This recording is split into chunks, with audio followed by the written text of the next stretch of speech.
All right, we begin trial part 3 with Mr. Hairbrain. I'm probably going to just combine trial part 3 and 4 into one because I'm going to assume that they're much shorter like last time than the other stuff I did. And definitely not going to be 4 hours. Good morning to you, Mr. Naruhodo. Good morning, Professor. Ready for today's proceedings? I hope so. I should be. Good morning, my dear fellows. Oh, hi, Sholmes. Oh, Mr. Sholmes, you actually showed up. Why, naturally, a true gentleman stands shoulder to shoulder with his friends in battle at all times. Thank you. I really appreciate it. I'll see you later then. Now, Professor, we really need you to remain calm in the courtroom today. Man, I feel like we should have said that to Mr. Natsume multiple times.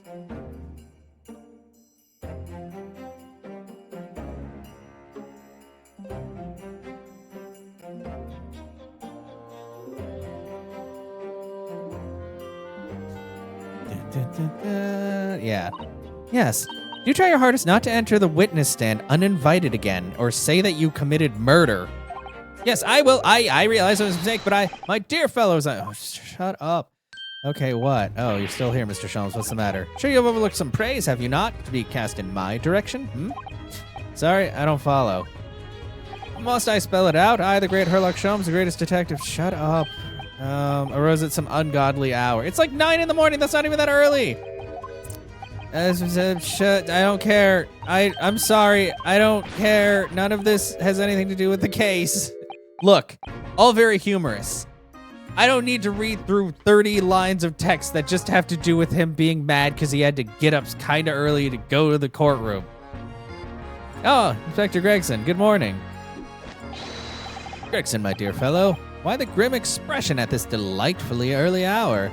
It's not even early. Oh, I don't know. Maybe because I've been confronted with a grimmer expression? Dear me, are you going to take that insult lying down, Professor? No, he's talking about you. What? I don't know! He's not talking about you. Anyway, here's the paperwork you asked for. What paperwork? I took the liberty of requesting it yesterday. I have a feeling it may prove useful. You wouldn't believe the hoops I had to jump through to get this brought out of the archives. It's the professor's autopsy report. That mass murderers? Who killed 5 members of the aristocracy? He was found guilty in a closed trial 10 years ago. It was all done under wraps, and he was quickly executed soon after the trial. It's all in here. Killer's autopsy report. Autopsy report? Yeah. I don't know what to say. Thank you, Inspector. Yes, much obliged, Gregson. Us lowly lot at the yard are just doing what we can, in the shadow of the great Detective Sholmes, of course. Poor guy. He really does work hard.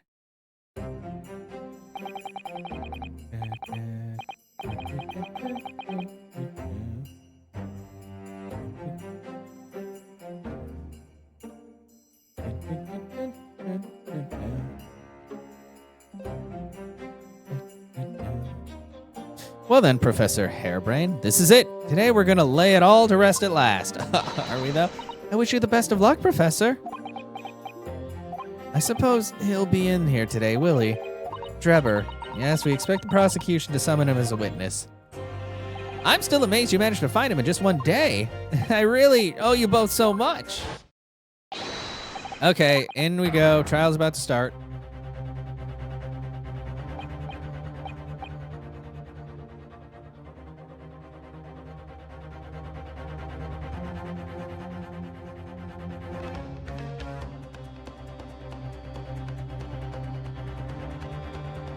This is it, the final chapter. Funny, my heart's racing a little. I felt this before, actually. A strange foreboding, as if something's gonna happen in this trial that I'm not ready for. I mean, that's like every trial. But I can't let that distract me from the only thing that really matters. Finding the truth. As always. Now I would need a killer autopsy. Probably because something is... I bet that the actual professor, maybe it really is what's-his-face. And the other one was a fake. Actually, we can look at that now, can't we? Condemned prisoner. That's it? Blah. Redacted for confidentiality. Pseudonym. The professor. Death by hanging confirmed at midnight, 17th of June. Courtney Stevens. Everybody's caught in some fucking lie, aren't they? Because Courtney Stevens, that's our girl. The coroner. Courtney the coroner. Like Dora the Explorer, but with more dead people.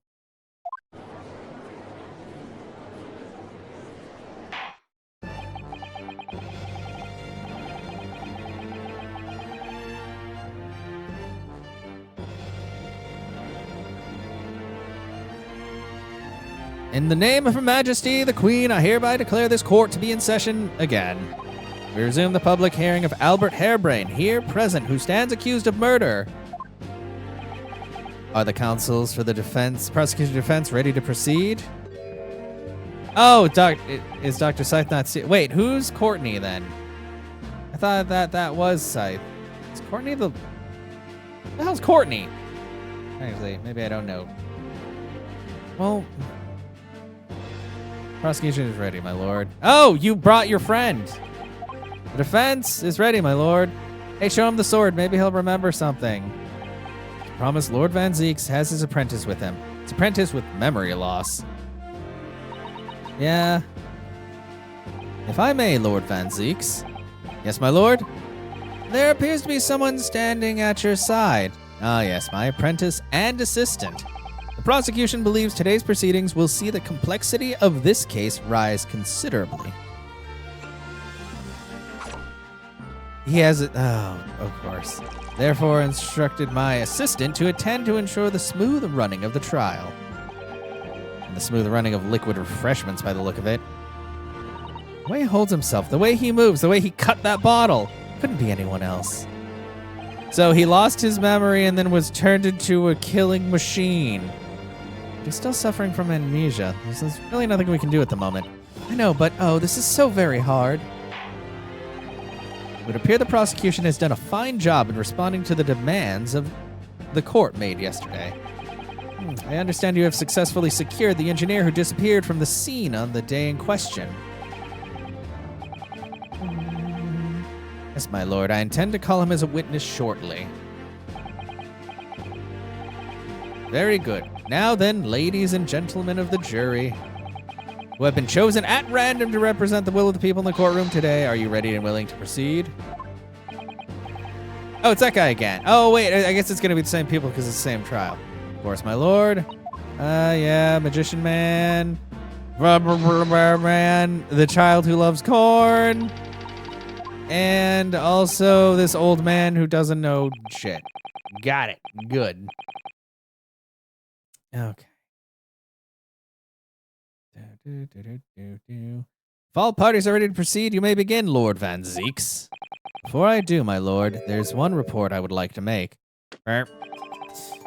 Yesterday at the Great Exhibition Grounds, the evidence of primary importance in this case, the super high voltage instantaneous kinesis machine, which was installed on the experimentation stage, was deliberately destroyed in an explosion affected by an unknown person or persons. It was what? An explosion? This is an outrage. No, everybody's so mad.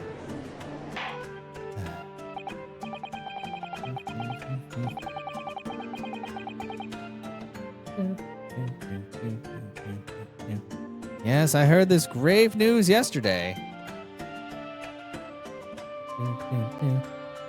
Scotland Yard submitted a report to my office in the evening. Yeah, unknown. We know who the person was. I had read the wreckage was blasted to smithereens and the wreckage reduced to ashes in the flames. Oh. I have here a photographic print of the scene taken in the wake of the explosion.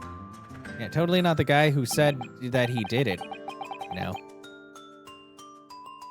Shows what little remains of the machine. Yes, a terrible business.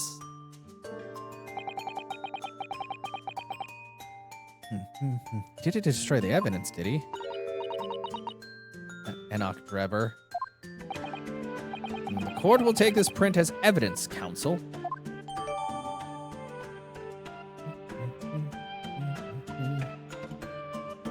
Photographic print of the experimentation stage after it was completely leveled by a time bomb.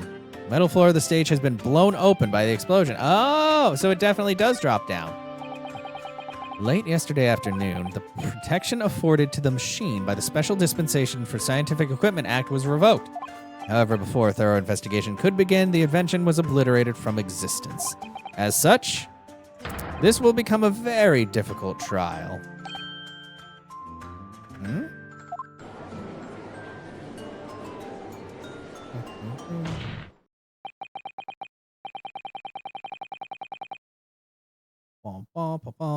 As it stands now, with no evidence on which to draw meaningful conclusions, the authenticity of the kinesis machine will remain forever in obscurity. Is that right? A most unfortunate state of affairs. However, one thing remains clear. The victim's death was the result of the actions of the accused. Of that, we can be certain.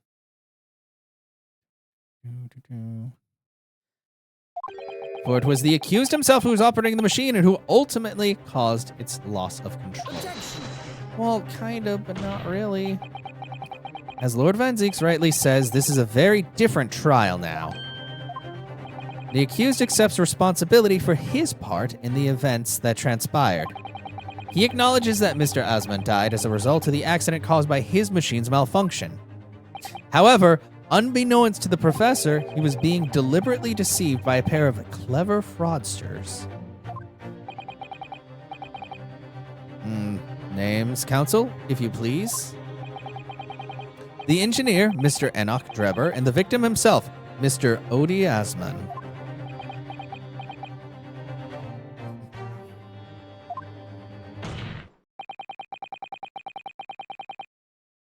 So, what exactly were these two men up to behind the defendant's back?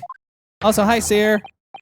The defense intends to expose that information, thus establishing the unequivocal innocence of the defendant. They keep using words that I don't use very much, and that I know what they are, but it's hard to say. Thank you, counsel. The positions of the prosecution and defense have been clearly stated. Lord Van Zieks, summon your first witness, please. Wait, does it... Well... Dab. Oh, the actual dab. Sorry, that was... I'm too close to my desk to dab good. Dab. There you go. There's the dab. At once, my lord. The prosecution calls the engineer, Mr. Enoch Drebber, to the stand.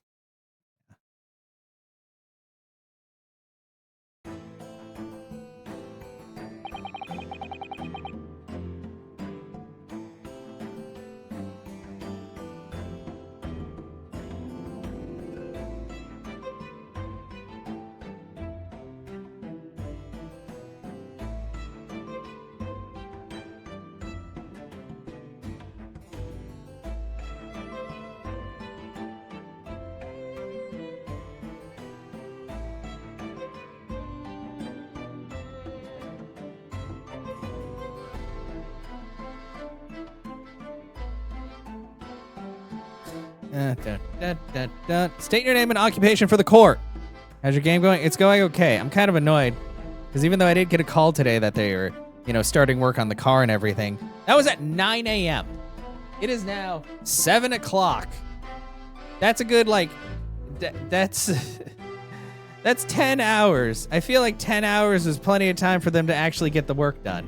But I guess I'm not going to actually get it back till tomorrow. So, well, whatever. It is what it is.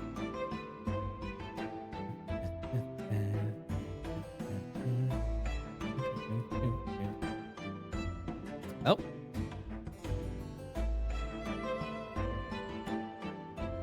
Oh. Come fight them. State your name and occupation for the court. Name, Enoch Drebber. Occupation. Hard to pin down, I would say. Wow, cool. Yeah, I mean, you're a con artist. but also a scientist. See that black monocle? Yes, why do I feel I've seen it before? Oh, you too? I had the exact same feeling myself. Your file indicates that you are currently being investigated in connection with another case. He's being weird. He's a mechanical, twitchy man. Oh, the other guy is tossing cards because he's a magician.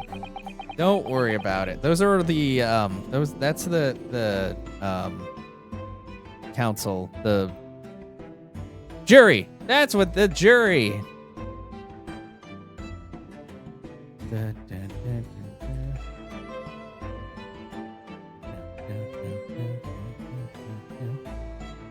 Yeah, this game's yeah. That has no bearing on this trial, I assure you. Cleave it from your mind. You're familiar with the public experiment carried out at the Great Exhibition some days ago. The accused super high voltage instantaneous kinesis demonstration. What are you talking about? That's not true. I'm also not looking at the walkthrough. Okay, I do have the walkthrough up just in case I get stuck, but how do you know it's porn? Could be anything. Sure, I'm aware of it. There was a terrible accident, wasn't there? I actually was responding to Foe. As you see all. It was you, Mr. Drebber, who constructed the vast machine used in the experiment, or so our investigations indicate. Can you confirm your involvement? Yes, I constructed it in precise accordance with the blueprints, but that's all. Then the court would be very interested to hear your thoughts on the machine, I'm sure. An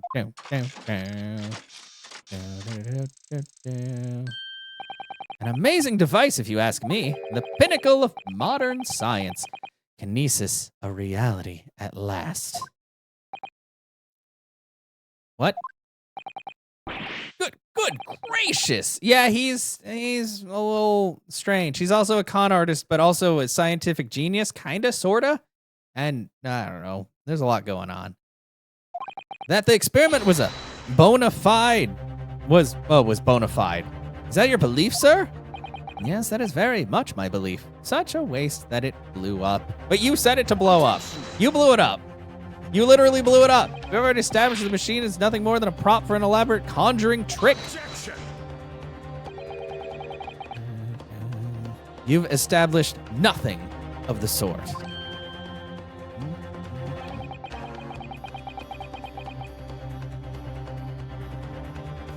All that was shown during yesterday's proceedings is that the same outcome could have been produced by a means of stage trickery. Yeah, he's got a lot of things.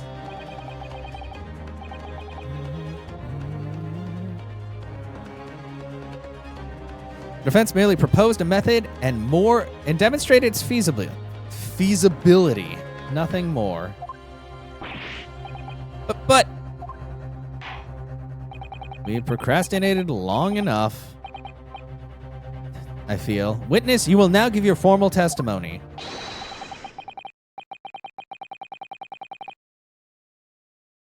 About the machine that you constructed for the purpose of the demonstration in the Great Exhibition. Understood. Okay, cool.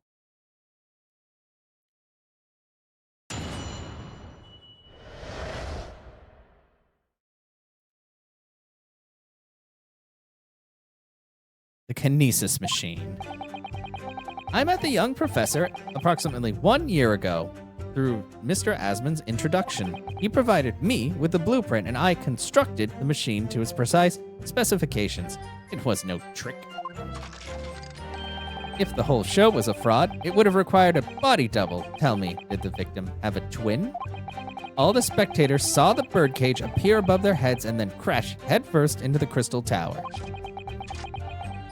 A terrible accident, I grant you. Perhaps the science on which the machine was built was flawed somehow? Okay, so you're blaming him for that, even though it was most definitely 1,000% your fault. A body double? That goes without saying, surely.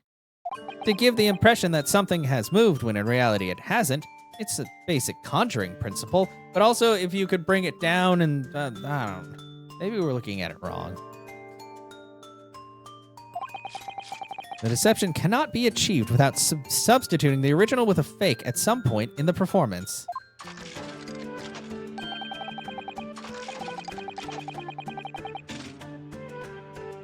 But I would be right in saying I haven't managed to establish anything along those lines.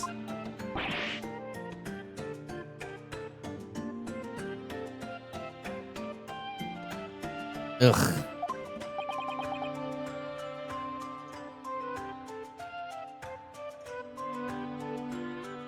Incidentally, the prosecution has already confirmed that Mr. Asman has no twin siblings. My understanding, this witness is well versed in conjuring artfulness, but such talents do not indicate that he was actually able to accomplish what he claims. Namely, the construction of what, by all accounts, must have been an extremely complex scientific machine. Whatever do you mean? Yesterday's proceedings brought the true nature of your past exploits to light, Mr. Drebber. Indeed it did, my lord.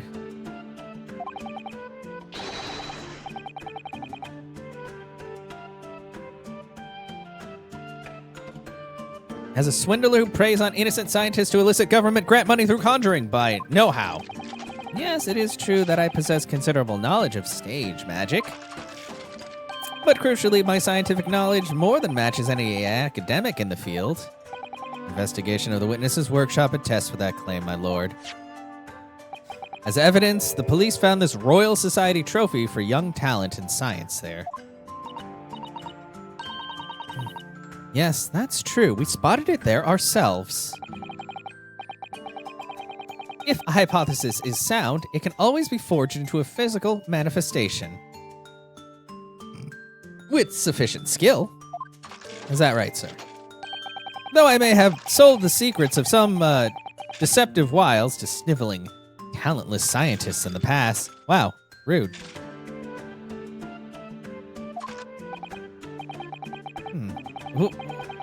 Would you therefore assert that the explosion of the machine was an unfortunate accident? Of course. Of course, a deliberate act of murder carried out by misuse of the science. No, it's not. This guy's such a dick. He's just straight up lying. He's always just lying. Counsel for the defense, your cross-examination, please. Okay. Yes, my lord. Ba ba ba dum ba ba ba ba.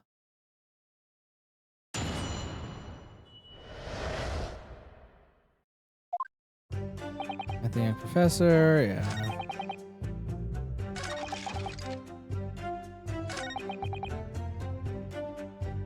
Ah! Ha ha ha ha! Caught him in a lie. Present the bird cage. The bird cage has base damage, not top damage. Bonk. Hit him with that rule 34. Wait, that's the wrong rule. Hit him with that. Objection. We've examined the bird cage that crashed into the crystal tower ourselves. As you can see, the cage, which is a wooden construct, has sustained damage in one particular spot. Following the explosion, it fell some 30 feet into the glass of the crystal tower. That level of damage is to be expected, surely. I agree. The damage itself is entirely understandable. What doesn't make sense is the location of that damage. But what are you talking about? All the breakages in the wood are at the base of the bird cage, not the top. What are you saying? That's the opposite of where they should be. Oh, even the judge know. Even judge know things.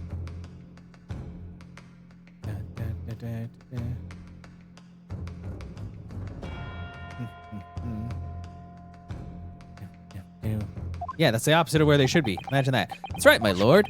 The birdcage that was at the scene is damaged at its base. So we have reports of the birdcage falling headlong into the crystal tower, yet the damage is at the bottom. The only way to reconcile these two facts is to accept that there were two bird cages in play that day, which were, at some point, switched. Switched during what wasn't a scientific experiment at all, but an elaborate piece of stage trickery. Arrgh!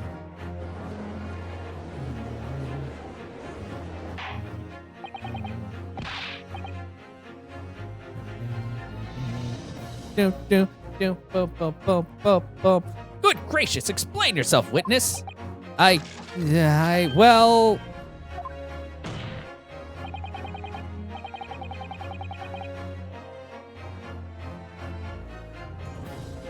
If we examine the facts, there's only one logical conclusion we can draw.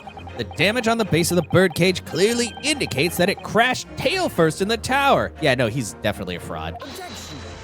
And technically the scientist is a fraud, but he really believed in what he was doing, so he really truly wanted it to be kinesis. Like instantaneous kinesis, which is teleportation. But unfortunately, that's not how it goes.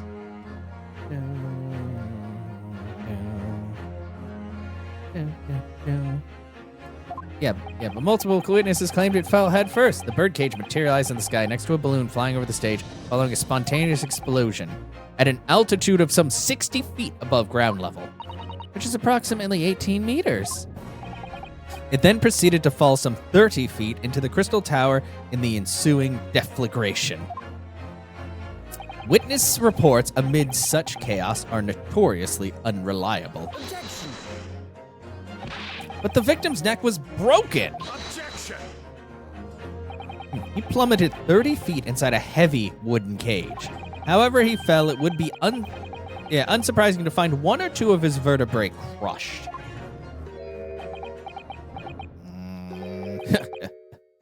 Oh, I hate this man.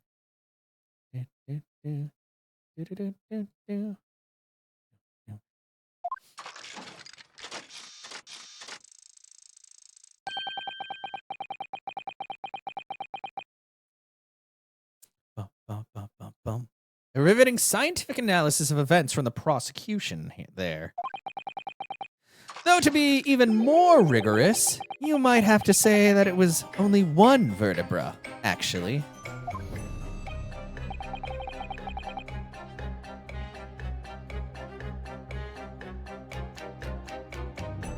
He wasn't quiet for long.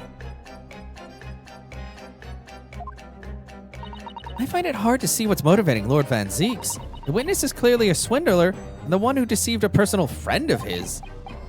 Gonna establish his deception, do it right. Sorry? I feel like that's the undertone here. Oh, yes, and there's one more point. The defense appears to have forgotten. It obviously wasn't a trick, as a certain truth very plainly demonstrates. What truth is that? What are you talking about? What? Yeah, can you tell me? Because I don't know. I don't know either. It seems to me that the cross-examination had better continue until we resolve this matter. Obviously, it will, Judge. Mr. Drebber, will you amend your testimony with details of this truth? Of course. We must treat the matter scientifically, after all. Is that right? Ah, I nearly had him there.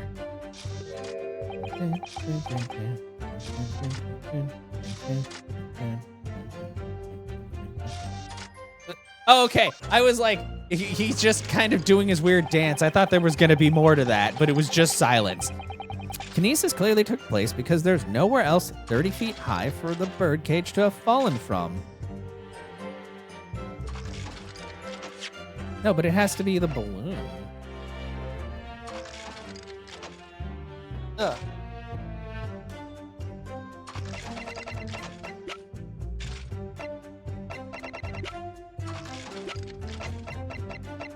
What do I have? Oh, the sketch. Yeah, because balloon there. Okay. I was like, I could give the balloon, but that doesn't actually do anything. Are you sure? There could have been other places. This is a diagram of the experimentation stage and of its surroundings. Damn, you bringing facts and logic into here. We know that somehow the birdcage appeared in midair before falling down into the crystal tower.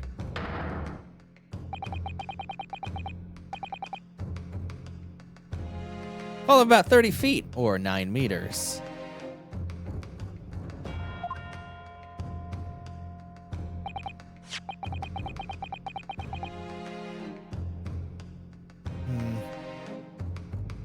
However, if you examine the diagram carefully, you'll see that there is one other possible location from which the birdcage could have fallen. The same distance of 30 feet. No! Zeke, why do you always say no? You know what I'm gonna say then. He's like, I don't know what you're talking about. Well, it appears the defense has a possible explanation to put forward, and nobody else is saying anything, so you might as well come out with it. Go ahead, counsel.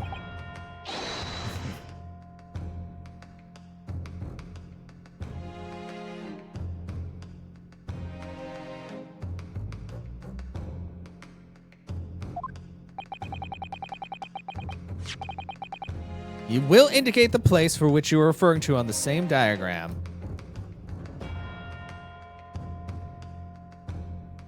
You will, and okay. The alternative location from which the birdcage could possibly have fallen the requisite 30 feet. Yeah. That is the balloon. If it had fallen from here, the birdcage would have plummeted the same 30-foot distance. Objection? If that's what I learned. Oh, whoops. Oops. Never mind. Okay. Well, because we can't see the balloon. We all make mistakes. Yeah. Well. The frick? But it's the balloon. Yeah. Like, it wouldn't be the bottom. Well, oh. Wait. No, because it would have been hidden inside the balloon.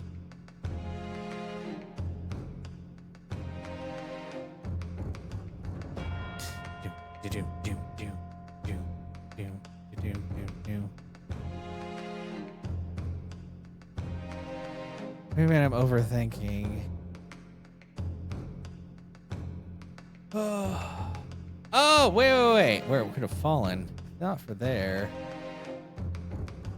Well, it's a similar. I don't know if I call that a similar height. Oh, the music stopped. I did it. What I'm referring to is here.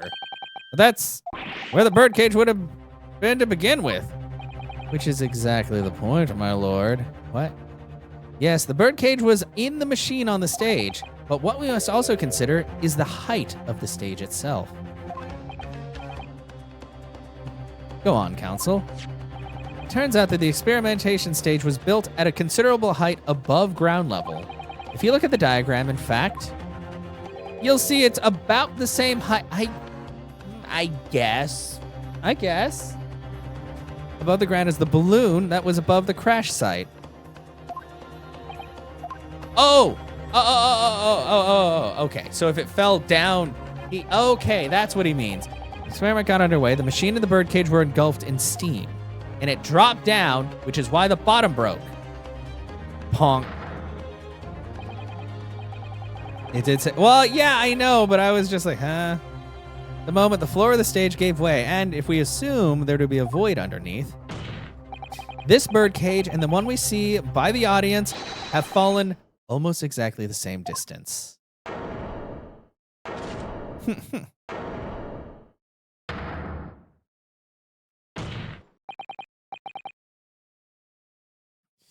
Once again, my lord, this all points to the fact that there was not one birdcage, but two. Objection! Thought it fell already? Yeah. My learned friend has no evidence that the stage had such a contrivance in its design. Yes, I do. Someone is responsible for the criminal destruction of the kinesis machine itself, sure. However, the stage still stands. And take a moment to look at the photographic print of the scene following yesterday's explosion. There seems to be a sphincter? Good lord, the metal grill that formed the floor of the machine is undone, and it's on hinges. Yes, most likely blown open by the force of the explosion that destroyed the rest of the machine. The defense calls for the space below the stage to be investigated immediately. We must investigate the hole. Mr. Drebber, it was you who built the kinesis machine, which means that it was you who built the 2 bird cages that were used to carry out this deception. Maybe. I don't know what you're talking about. Whether Professor Harebrain's hypothesis is sound or not makes no difference, because it's the construction of this machine that matters. A machine designed to take Mr. Osman's life and lay the blame firmly at the professor's door, something that could only have been carried out by you, Mr. Enoch Drebber. Oh, he angry. Oh, he's okay. Man's having some issues. Excuse me, can you cut the top off my wine again? Thanks. Okay. If my learned friend has reached the end of his wild assertions. Stop breaking glasses! The prosecution would like to crush the defense's argument slowly but surely. Him! He does a lot of things in court. Every prosecutor does things in court that they should not do, but they do it anyway. What? Your argument fails to hold water or wine like my completely smashed glass. On 2 counts. 2? Firstly, before and after the experiment, this witness went nowhere near the kinesis machine.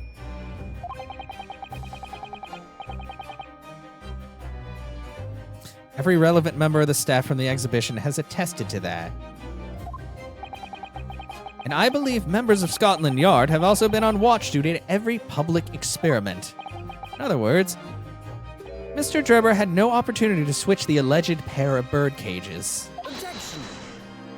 But I've already explained why he wouldn't have needed to. Nonsense with the crossbow? That doesn't bolster your case at all.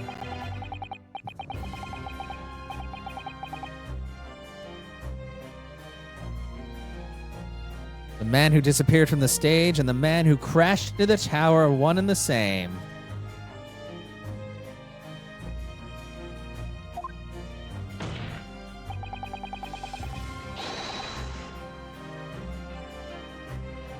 Forensic investigation team's report is unequivocal. Well, unequivocal on that point. Why can't I say that word?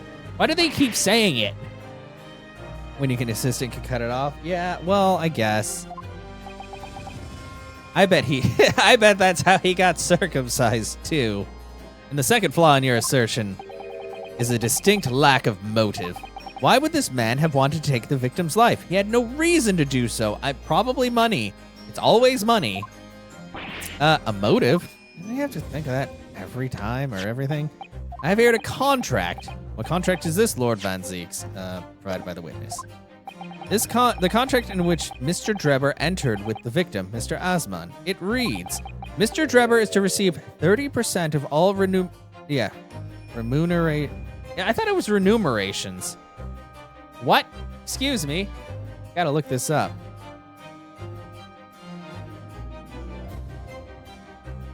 Oh, it is. Money paid for work. Remunerate? I thought it was remuneration. No, it's not. It's that's such a stupid word. Why is it? Which is correct? Remuneration or remuneration? Remuneration. It's a common misspelling. So other people have misspelled it. This game didn't, though. Weird. Okay, just a second. Remuneration. Remuneration. I hate that word. Just say he gets paid. Why can't you just say he gets paid? Ugh. 30%. Certainly very favorable contractual conditions. There was one very important provision bolted onto that clause. He gets payment. What provision? Mr. Drebber may only uphold this right on condition that both contract parties are alive. In other words, if either of us was to die, the contract will become null and void. So you see, I had nothing to gain from Mr. Osman's death. The diametric opposite, in fact. Ugh.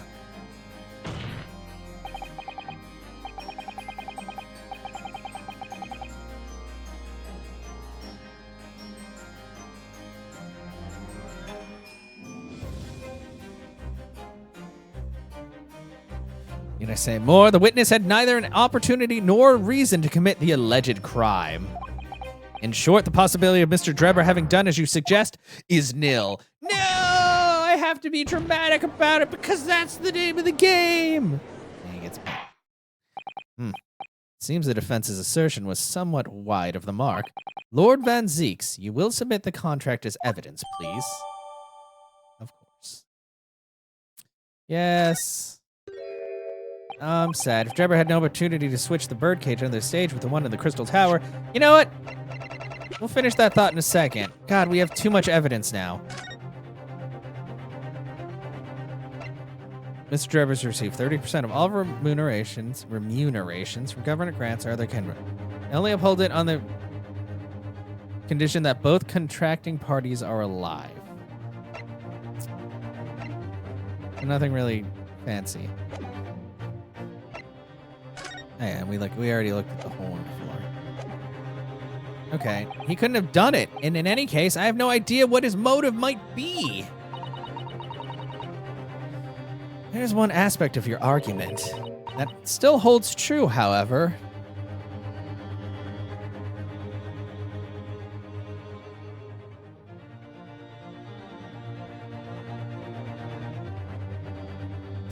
Bump, bump, bump, bump. Oh. There were 2 bird cages. The prosecution is unable to deny that. Yeah, he gets payment. Oh, so I'm sure you're on the right lines, Mr. Naruhodo. And I have no doubt there are other aspects of your assertion that are undeniable truths. Oh, thank you.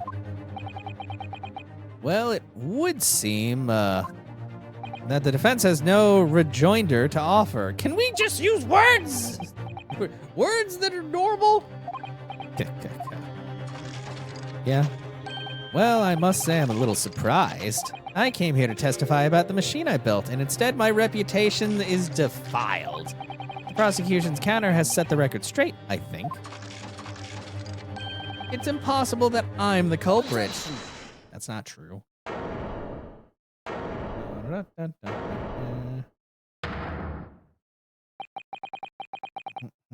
At the beginning of this trial, we believed that there was only 1 birdcage, yet now we know there must have been 2. In other words, there was more to the demonstration than we realized at first. Okay, yeah. I think it's abundantly clear that the same applies to the culprit. Get to the point. Yes, please. Stage demonstration was constructed and set up in its entirety by you, Mr. Drebber. Therefore, it's inconceivable that you had no hand in the events that transpired. I mean, fair. So if circumstances mean it's impossible that you could have carried out the crime yourself, it points to the fact that someone else was involved. Someone else? Consul, are you suggesting? Yes, my lord. Mr. Drebber had an accomplice. Objection! An accomplice now? Well, then I presume you're prepared for what's to come. Now that you're accusing not only the witness, but someone else of the most serious of crimes. Yeah, I know. If these accusations turn out to be false, then make no mistake. The prosecution will demand an equally serious punishment for your slander. I mean, that's fine. Well, counsel? Do you intend to pursue this course and formally accuse another party involvement on this matter? What do I do here? At the moment, yeah. He did have an accomplice. One way or another, though, I have to make my position clear as a lawyer. He did have an accomplice.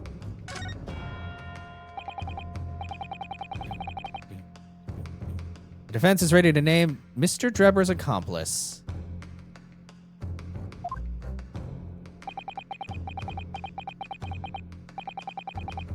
Somehow the 2 bird cages must have been switched. Everything points to that.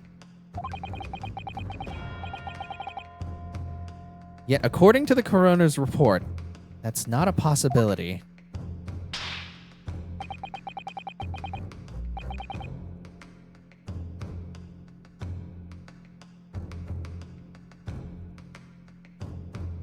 Yeah, the inconsistency itself is a clue. My lord, you have received a stark warning already. If you are nevertheless committed, then I must now ask that you identify this alleged accomplice by name. So, your answer, please.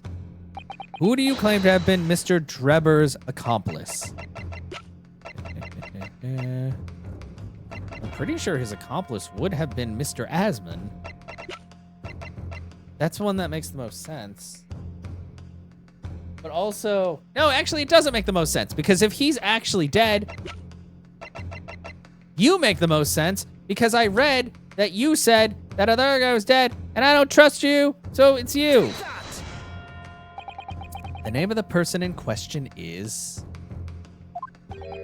What's wrong, my Nipponese friend? Surely fear doesn't bind your tongue now. It's a little late for that. Of course I'm afraid. After all, naming her in this capacity is definitely going to make waves. A lot of waves. Okay, I could very well turn every single person in this courtroom against me. Sure, it'll be all right, Mr. Naruhodo. Thank you, Miss Susato. I mean, the coroner is the one person who could really just fuck up everything. The enemy always appears larger than life. But you'll appear exactly the same to the enemy. All right, here goes. You kept us waiting long enough. Your answer, counsel, now.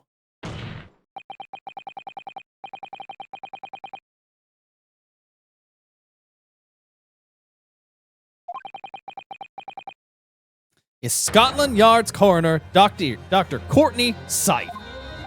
What in the blaze are you talking about? Dr. Scythe?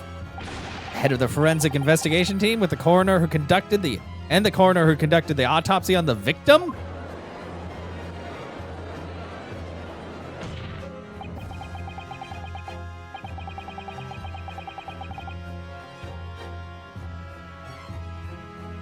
We know there were 2 bird cages, so who could have carried out the switch to complete the illusion?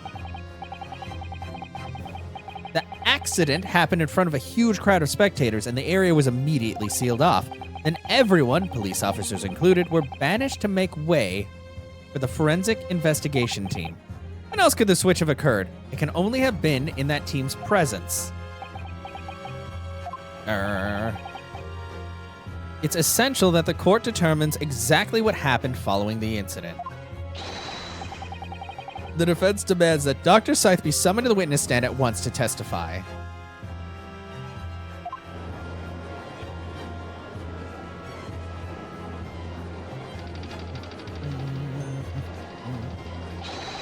You've got a nerve, lad! Standing up there dragging the Yard's name through the mud. No, well, not the Yard specifically. It's more her.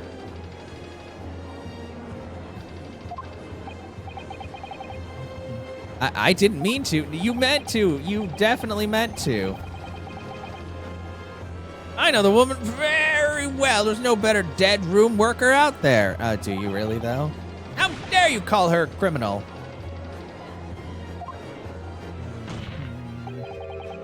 My learned friend's imagination appears to be wilder than the East End at night. Wow, nice. Rude. But the recklessness of your accusation aside, there's another grave problem with your argument. One which the prosecution demands you address at once. A grave problem? Grave? Oh my word. Oh. Who do you claim acted as the victim's doppelganger? What? Certainly if the birdcage containing the body of the victim was exchanged for another, the cage must also have contained a body. And yet, no missing persons or accidental deaths of anyone, even remotely resembling the victim, have been reported. Well, it doesn't have to be a person. It could be another thing.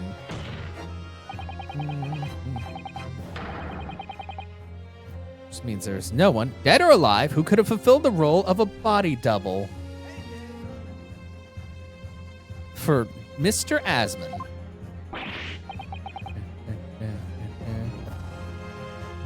Oh, that's true. My argument is there were 2 bird cages, and there must have also been 1 person inside of each. But I don't know if I've got an answer to this yet. Have I?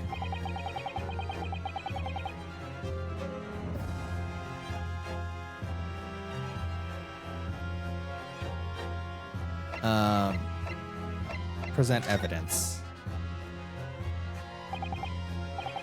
Very well, the defense will address my learned friend's concerns by presenting evidence that reveals the true nature of Mr. Asmon's body double. Good gracious, evidence? I do hope this isn't filibustering the council. The court is expecting a name.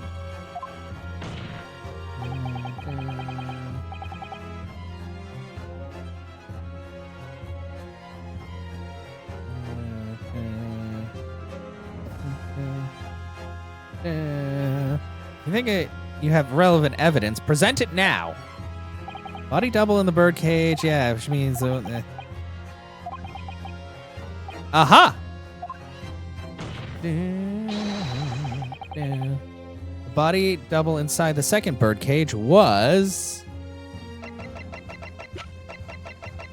Bonk! We know that the victim, Mr. Asmon, was in the birdcage that was situated inside the kinesis machine on stage. And therefore, he couldn't have been inside the second birdcage. Instead, that contained something else. What's being described as a body double, which is what fell from the sky and crashed into the Crystal Tower. Yes, Counsel, according to your statement, somewhat elaborate version of events.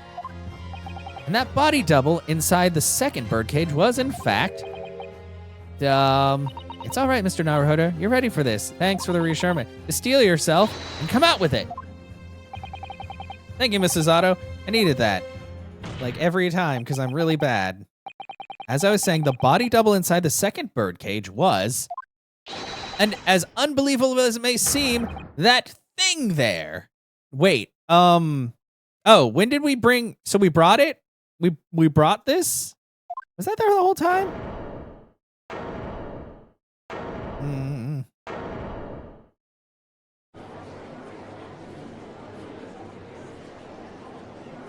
Objection!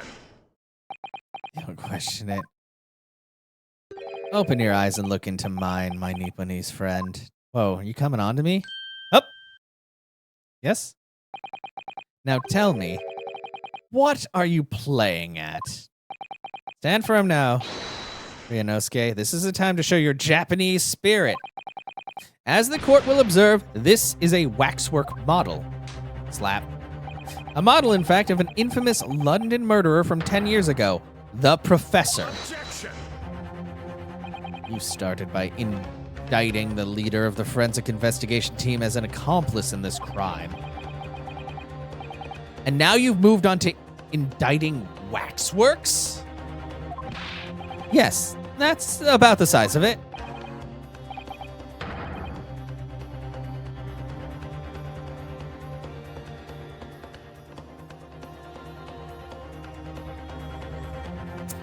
But why? And why this waxwork? Looks nothing like the victim. In fact, it could hardly resemble him less. What possible justification can you give? If you want to know why, ask Mr. Drebber. What? Just days before Professor Harebrain performed his public demonstration, Mr. Drebber abducted this model from Madame Tuspel's. Did you say abducted? And 2 days after the incident at the Great Exhibition, he returned it to the museum. Then the timing. Is this true, Mr. Drebber? At first, I couldn't see why Mr. Drebber would have stolen the waxwork and then given it back again. But now, the reason is clear. He took it so that he could put it inside the second birdcage as a body double for Mr. Asmon. God! Well, that seems right on the money because he reacted really strangely. Are you hearing this, ladies and gentlemen of the jury? Are you hearing the defense's astonishing proposal? The witness fabricated this vast machine with the intention of deceiving some wretched scientists. That he did so in collusion with the country's finest coroner on a public stage in front of a vast audience. And that, To effect the deception, he used a waxwork model that in no way resembles the victim. Are we really to believe this far-fetched tale? What do you decide? Objection. Yep. Wait. Yes, if you put it like that, of course it sounds implausible. My lord, I need to speak if you please. Go ahead, Mr. Foreman. Myself and my colleagues have reached an agreement. Very good, in that case. Ladies and gentlemen of the jury will now hear your leanings. Okay, guilty. Guilty. Guilty. Guilty. I hate Corn Child. Get her out of here. Cool. So, as indicated by the foreman, the jury has reached a consensus. It's time for my summation. We'll get through this, Naruhodo. We always do. And uncover some new truths along the way, I'm quite sure. Yes, I agree. I'm gonna have to appeal to the jurors as usual and see if I can persuade them to change their minds. The defense will now embark on a summation examination. At least the judge is just like, yeah, this is happening.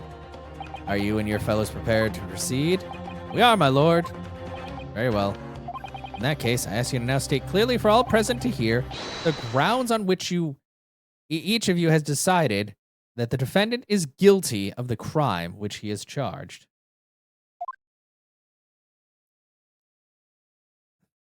Would you like the speed run note? There's a speed run note? Are you talking about like the specifically which ones to press? I've known this woman for years. She's never been accomplice to anything. It's utter nonsense to think those two would ever be conniving with one another. Oh dear, this is most troubling, but surely the waxwork man stole has nothing to do with the coroner, is it? I'm sure I'll figure it out. I've had my own problems with members of the police. I do not trust them much. I've seen no righteous proof that this waxwork was ever inside the birdcage. It's conjecture. All right, fair. Using someone with no right evidence is not a proper job, is he? I won't have it. Get this child out of here. Okay. Well, somewhat unsurprising. Seems the introduction of this waxwork model to the proceedings has polarized opinion. Given that its face is obscured and its build in no way resembles that of the victim, I'm not surprised. I can only applaud my learned friend's temerity at suggesting it as Mr. Asmund's body double. Yes, the applause is deafening, and yes, I know it seems extraordinary. But that's the point! That's why I have strong feeling it's actually a greater clue than anyone else realizes. What are you thinking, Mr. Naruhodo? Can't explain why at the moment, but I feel as though there's a specific reason why it was used, why it had to be this model. Really, a reason why nothing else would do, you mean? Yes, and I'm convinced. Something far more significant than whether or not the model looked like the victim. Well, if that's the case, perhaps it has nothing to do with weight. Must prevent the trial from ending prematurely at all costs. Yes, agreed. I have to find a way out of this. If you're ready, counsel, you may proceed with the summation examination. Or proclamation. The summation. Yes, my lord.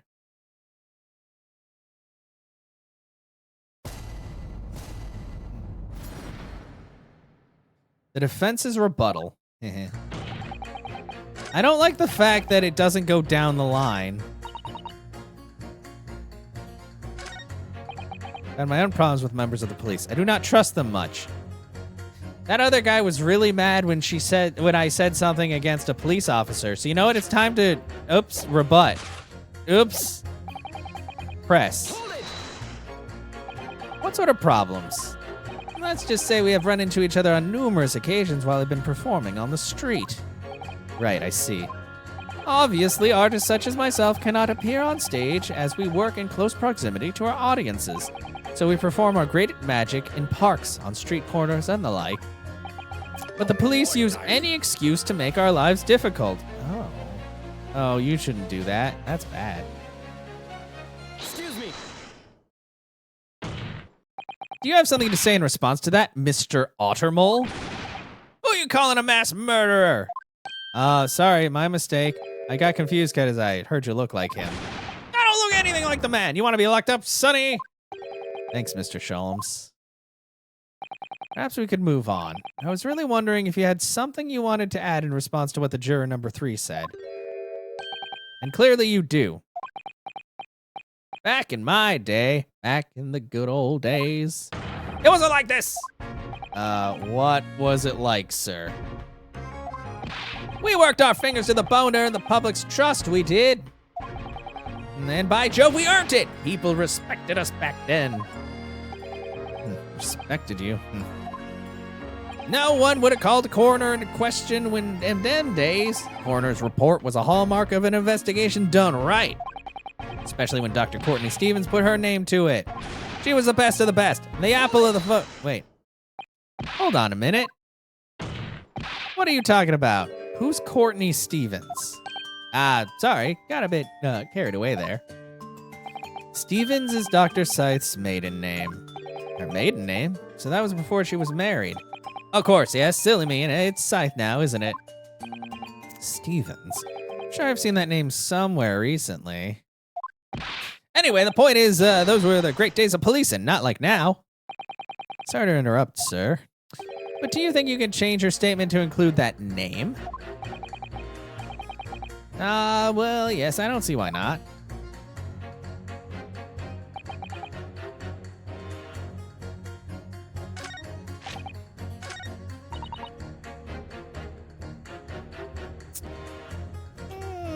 I don't know.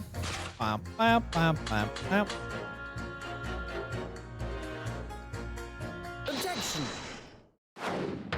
But it's wrong, because that, yeah, it definitely has, because, okay, because this is a top secret file. The waxwork head, Miss Courtney Stevens, was the one that confirmed the death of the professor. The professor whose waxwork head is somewhere in here, but we can't see who it is. So I have a feeling that there's just a big old thing going on, and Dr. Asman is actually the professor. Those two statements clearly contradict each other. Good gracious! Whose statements do you refer, counsel? So, juror number 2. Oh gosh, me? What can I do for you? I presume that you heard what juror number 6 said in his statement. It's brought to light the maiden name of the coroner, Dr. Scythe, which in turn has revealed a connection that wasn't apparent before. Well, naturally, as a woman of society, I find such connections and relationships irresistible. But oh golly, I'm afraid I fail to see what you mean. Dr. Scythe's maiden name is Stevens. And through that name, the coroner is very definitely linked to the waxwork of the killer.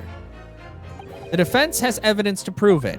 Oh my goodness, evidence, you say? How utterly enthralling.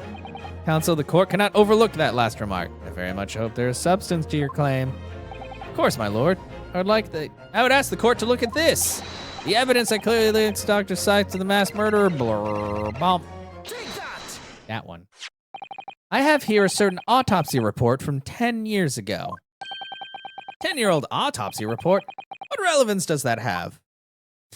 It is, of course, from the autopsy of the person portrayed in the waxwork, the killer known as the Professor. The man was a capital offender, so... That's right. This is a certificate of death that was drawn up after the convict's execution.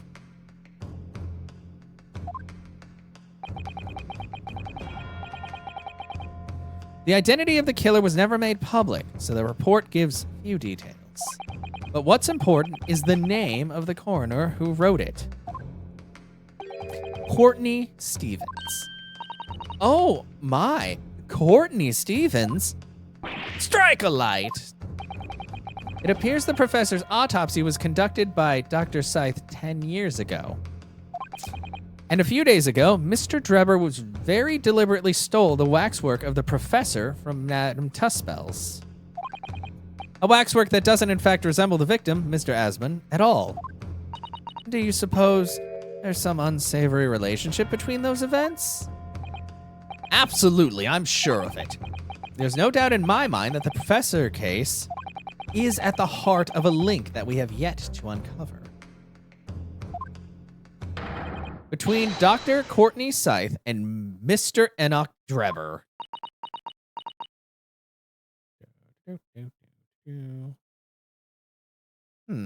Hidden links, mysterious connections, secret relationships. This is almost extraordinary. Time to change this to not guilty so I can look at it. Yep. Explore further. Yeah, quite right. We can't let this trial come to an end now. Not while there's this cloud of suspicion hanging over the yard's best coroner. It wasn't like this back in my day. Okay, so now he believes me, kind of. Hell yeah. It's the professor. That's what links the frightful swindler and the coroner. Oh, yeah, isn't it the best? Okay. See, no rigorous proof that this waxwork was ever inside the birdcage. Okay, well, you like proof? Here's proof. I'm gonna press you. You claim the whole instantaneous kinesis demonstration was a trick. That I did, but there's more than one way to pull a rabbit out of a hat, isn't there? Sorry? I grant you, given that cage appeared from amidst an explosion, there'd have been no need to use a real person. But if waxwork had been used, the culprit could have at least had the decency to make it look like the victim. Not sure exactly how much criminals are governed by decency. Point is, if you're going to make a claim about the waxwork being inside the birdcage, you need to give us some evidence. Without that, it's just not science. Suppose we should expect nothing less than a logical argument from a fellow of the Royal Society. But that means his mind could be changed if we manage to present suitable evidence. Evidence that the professor waxwork was hidden inside the birdcage. I have evidence. The glass!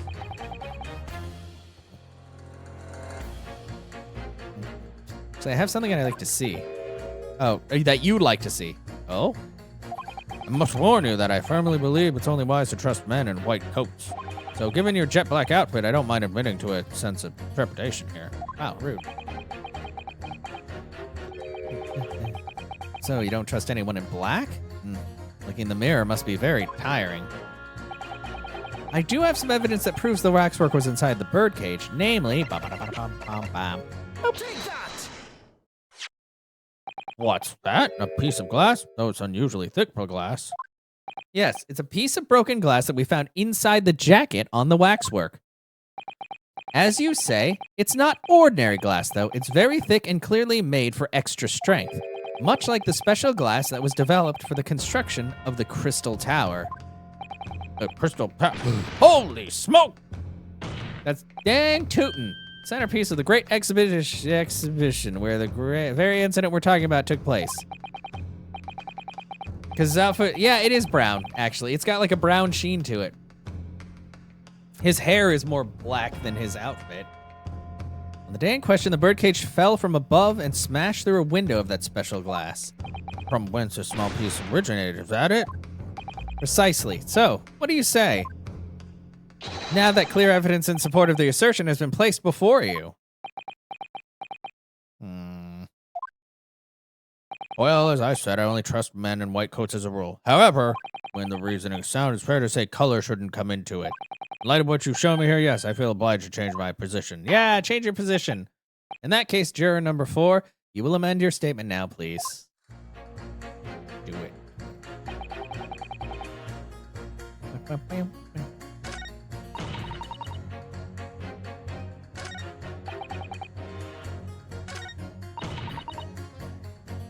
Well, you little fucking troll, have some evidence. Oh.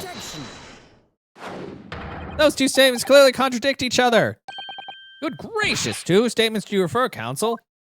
If you could put down your corn for a moment, juror number 5. Oh, you mean me? You pointed out that it's wrong to make an accusation without evidence, but the accusation that the waxwork model was inside the second birdcage on the day in question is not without supporting evidence, as the defense demonstrated to the juror sitting beside you. Oh, is that right? I'm not paying attention because I'm dumb, and yeah, would it be fair to say you didn't follow the argument?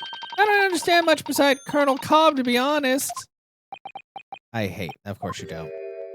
I could interject here. Please do, sir.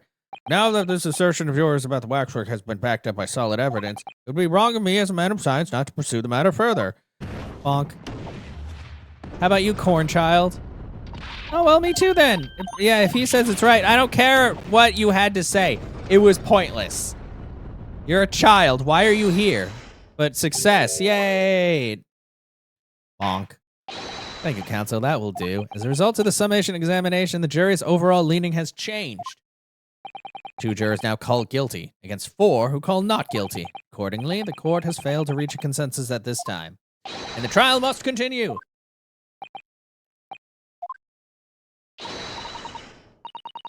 Well done. Another wonderful victory.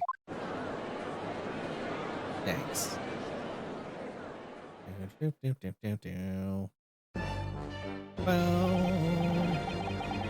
A waxwork of the despicable professor.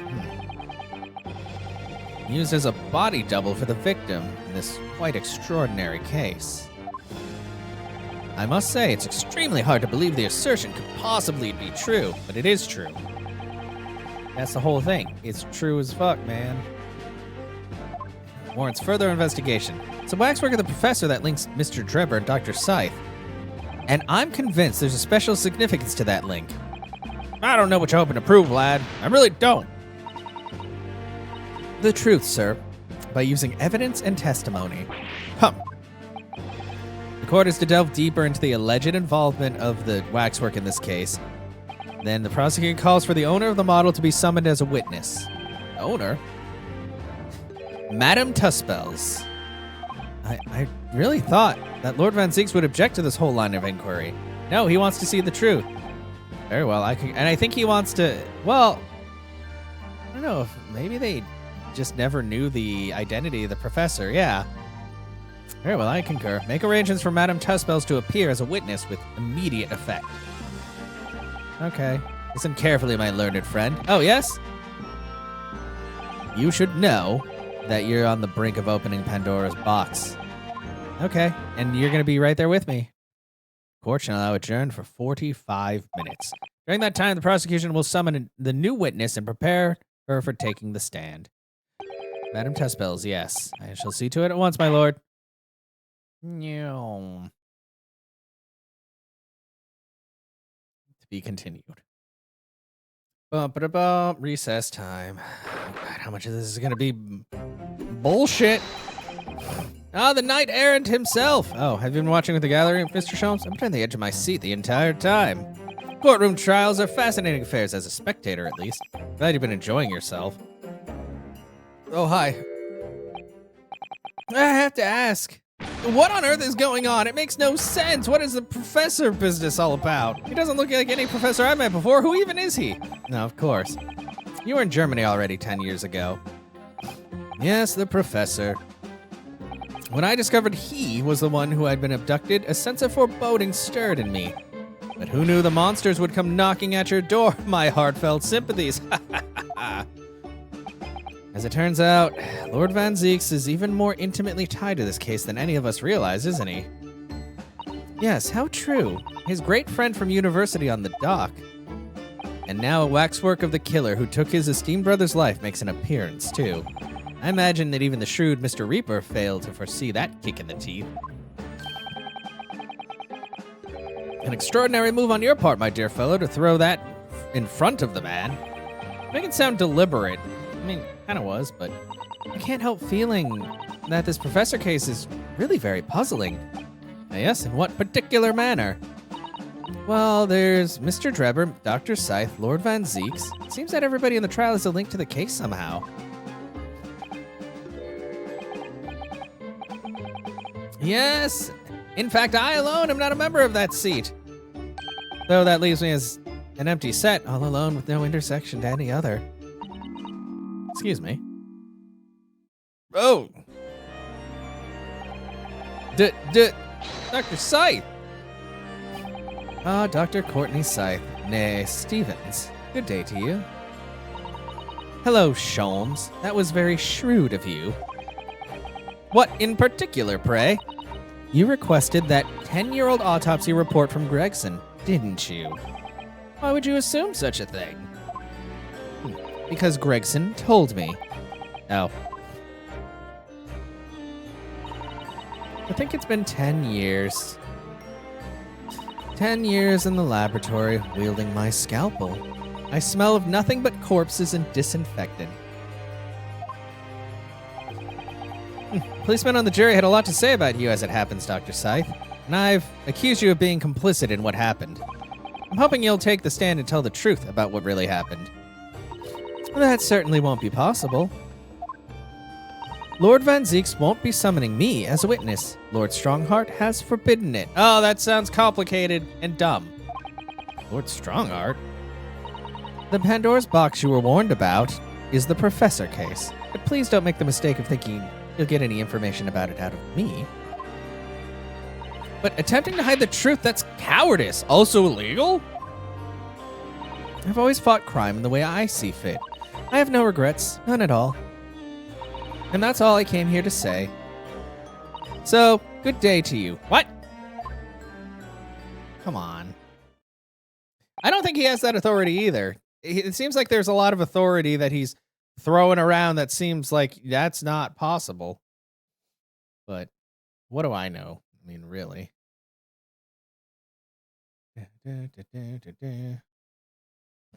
All right. She mentioned it too. Pandora's box. Whatever does it all mean? It means it's going to be a shit show. There's really no cause for concern, I assure you. When the trial resumes, the meaning will become all too apparent, whether you like it to or not. Huh?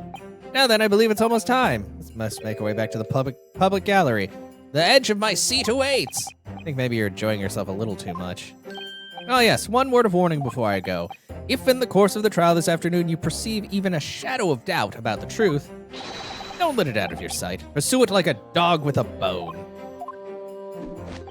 To the bitter end, you understand. Do not falter, whatever may come to pass. All right, I understand. Thank you. Good. I shall make myself scarce then.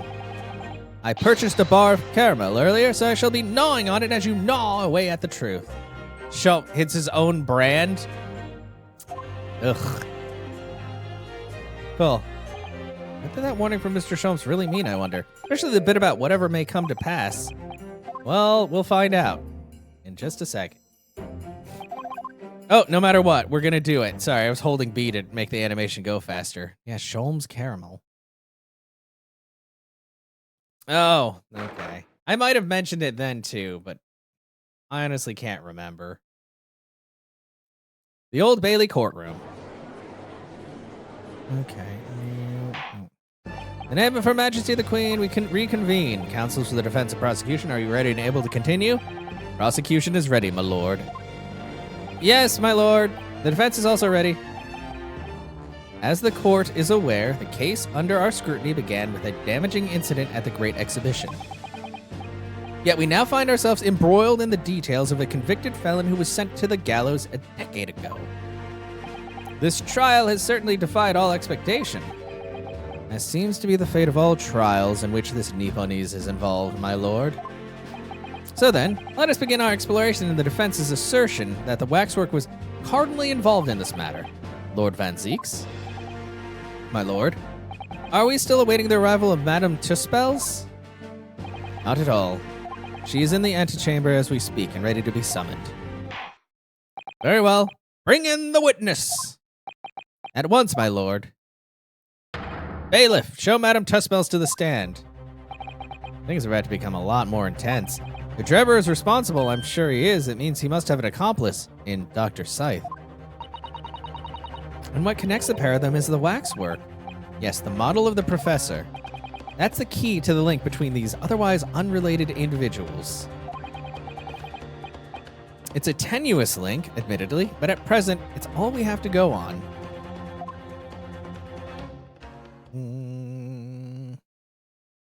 Oh! Oh! Look at her go!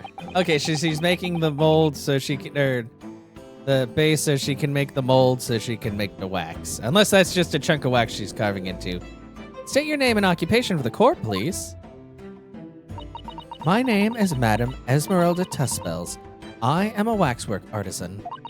In the proper address of Madame Tuspels Museum of Waxwork. You will have to pardon me for working as I testify. My new exhibit must open very soon. Oh, so he finally gets a statue, does he? Now there are two of them in the world. Oh my, what expression is she carving into that face? A number of days ago, a particular waxwork model was stolen from your museum. Can you confirm this? Oh, oui, that is true. At first, we believed it had been kidnapped. A waxwork model? Kidnapped? I mean, what else would we call it? Yes, my lord. There was a demand for ransom money left behind by the culprit. However, according to what I have just been told outside the courtroom, that was not the true reason. I understand it was utilized as a substitute for the body of a murder victim. At present, that is no more than conjecture proposed by the defense. This is the victim of the case in question, Mr. Odia Assman. But of course, I know him well. He's a part of my odious personages exhibit. I detest to say what is evident, but Mr. Assman does not resemble the professor at all. Yes, but perhaps if their faces are very similar. Are you suggesting that we should see the damasked visage of the professor? Yeah. I have here the key, but it is strictly forbidden to open the lock. We need to open it to look at it. This is absurd. Pardon? I don't know what face you carved onto your fancy figure beneath that mask, but clearly it won't be that of the actual killer. Indeed, the man's identity was never made public after all. The trial took place in a closed court. The proceedings were strictly confidential. The condemned man was summarily executed. His identity remains a closely guarded national secret. There is no possible way that a repository of tawdry exhibits could get its hands on that information. Well, Damage, it would seem you are unaware of the Tuspel's principles. What principles? The family Tuspels has always prided itself on sculpting its models à la perfection. Every detail, including the visage, is fashioned with complete fidelity. Et voila, our principles. It's a well-known legend about the Tuspels waxworks from the time of the French Revolution. A member of the Tuspels family is said to have made a waxwork of the queen who was executed. Oui, that is true. It was a century ago now. I believe the queen's face was carved in the miniatures following her death, or in the minutes following her death, actually at the guillotine site. You are correct. The model is on display still today in the House of Horrors. We Tuspels will stop at nothing to obtain a faithful replica of our subjects. Dear me, somewhat disturbing tenacity of purpose. It is the only way to obtain a truly like-life representation of the subject. And it has been in my family's secret for generations. So, the photograph is real. Photograph has to be real. There's got to be the photograph of the actual face of the dude. Do you mean to say that beneath the mask? Oui, the true visage of the killer is there. This is ludicrous. It's out of the question! The professor spread terror throughout Great Britain. As a result, the Madame Tuspel's special exhibit remains extremely popular even today. The killer, emerging from his own grave, it's a sight to behold. You should come. Oh boy. I think, Madame, it would be beneficial to hear your formal testimony on the matter. You will explain every detail of this macabre model and your personal involvement in its creation. With pleasure. Do, do, do, do, do, do, do. Professor Waxwork. A special exhibit in the House of Horrors is based on a rumor that shocked society in London. An impression of the visage was taken directly from the corpse, in accordance with the Tuspel's family principles. I enlisted the aid of the gravedigger. Oh, so he was the gravedigger. She hired him as a gravedigger. And then created a mold for the head in the cemetery just before the internment. I hid myself until he gave a signal. I was there for a very long time that night. As dawn approached, I was very worried that I could be discovered. Uh-huh. The gravedigger? The man sanctioned this? Oui. I will do all that is necessary to achieve the true resemblance my family is celebrated for. Nobody else knew, only the gravedigger. What harm did it do, So you truly saw it? The face of that monster? Naturally, I was aware at the time that his identity was a secret. But test spells would not be test spells if we did not insist on absolute fidelity to our sculptures. I don't believe this. I myself have seen the special exhibit at your museum, madame. A truly blood-curdling scene in which the murderer is emerging from his own grave. The scene it depicts was the subject of many rumors in London 10 years ago. I have here a newspaper from the time. Yep, special exhibit was based upon the picture in this article. It was the most detailed account of what happened as reported by the eyewitnesses who saw it. 10-year-old article has been entered into the court record. Man rises from the grave. It's too absurd for words. Public enjoy absurdity, monsieur. That is why I've reproduced the scene as carefully as possible in my museum.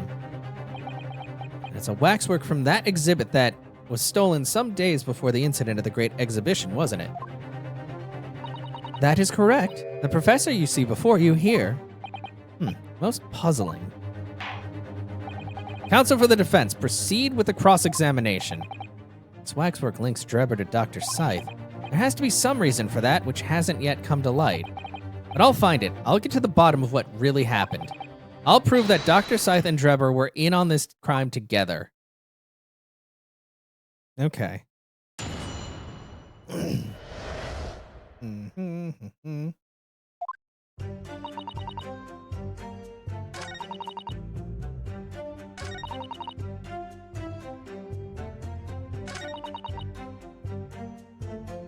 How long is a long time? You were there longer than you expected to be?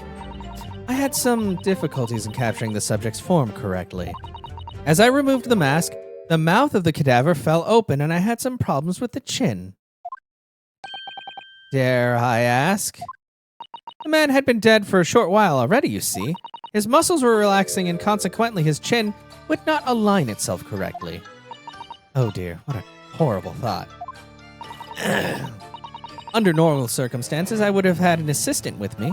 However, that night I was alone, and as a consequence, I missed my preferred window of time. What do you mean? When I take the impression of the visage of a cadaver, I always wait until 3 hours after death. Why 3 hours? Is that amount of time significant? It is because of rigor mortis. Rigor mortis? It's a name given to a phenomenon that occurs in recently deceased bodies. As a rule, 3 hours post-death, the muscles in the body begin to stiffen. By approximately 10 hours post-death, the entire body is completely rigid and inflexible. And then from that point on, the muscles slowly start to revert to their relaxed state. The effect is often used to estimate the time of death when a body is discovered. Well, that was an education, if a slightly scary one. As the mademoiselle says, rigor mortis commences 3 hours after death, and it starts in the jaw. I see. So that's why you wait. Before that time, the mouth falls open, and it is very difficult to do my work. Ugh, it's getting hard for me to do my work with all this talk of corpses. It's significant. The information about rigor mortis that you just shared with us, would you mind including it in your formal testimony? I believe it could be significant, you see. Of course not. I do not mind at all. Can't help feeling that after this latest topic, the atmosphere in the courtroom has become extremely grave. On that note, I'm going to ignore you and look at the autopsy report. At midnight. Confirmed at midnight, 17th June. So... no time for jokes, Miss Susato. Madam, kindly amend your statement. Okay. Bien sûr.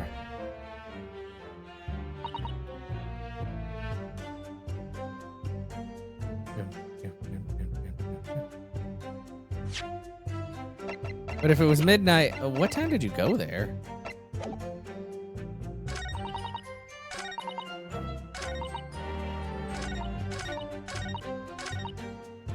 Dawn approached.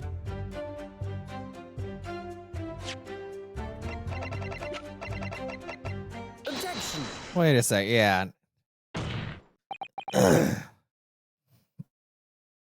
Madam Tuspels, I have here an autopsy report that was filed 10 years ago now. It confirms the death of the professor following his execution at the Gowls. And is that a problem? I believe it is, because your testimony and a particular detail in the report completely contradict one another. Oh? Are you going to explain yourself, my Nipponese friend? I shouldn't have to. She said it was close to dawn. Dawn is like 5 hours, you know? According to her testimony, Madame Tuspels was creating her wax impression just before dawn, and at that time, rigor mortis had not yet set in. Am I correct so far, Madame? You are, yes. As I said, the stiffening of the jaw is the first sign of rigor mortis 2 to 3 hours after death. But the man's chin was limp, so he cannot have been dead for a long time. But on the other hand, if you look at Dr. Scythe's report, it quite clearly states the following. Death by hanging confirmed at midnight, 17th June. No! If the professor indeed died at midnight that day, then by the time you were sculpting his face, rigor mortis would have already set in. Yes, you are right. The chin, it would have been completely stiff. In other words, this report is wrong. Objection! No coroner makes mistakes when recording the time of death. The very idea is absurd. It's not a mistake if it's done on purpose. In that case, there's only one possible conclusion. The execution didn't actually take place at the stated time. Impossible! Actually, it's quite possible if you think about it. Order, order, counsel. This is beyond folly. Not only do you indict the author of the report, Dr. Scythe, but you also implicate members of staff at Barclay Prison where the execution took place. By heck, extraordinary. Not in my day. Objection! My learned friend appears to have overlooked one very crucial fact.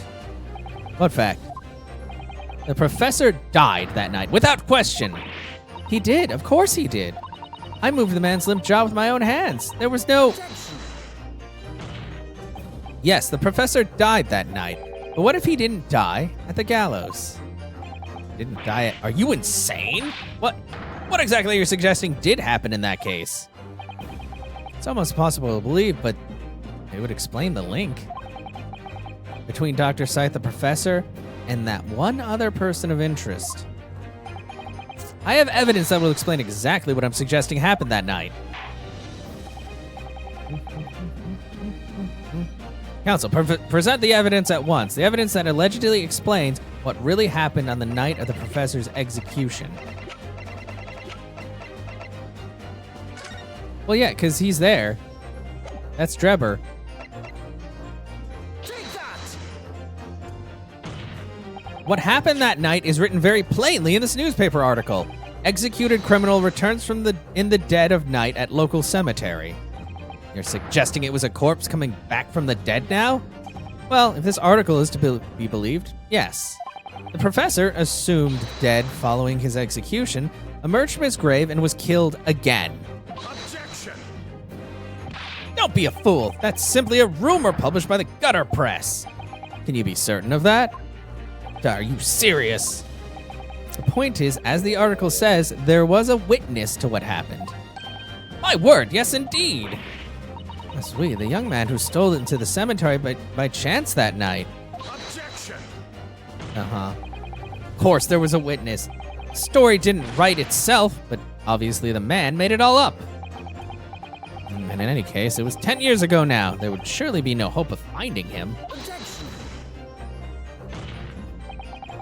On the contrary, we all know this witness well. What? Are you suggesting, counsel, that you've identified the person in question?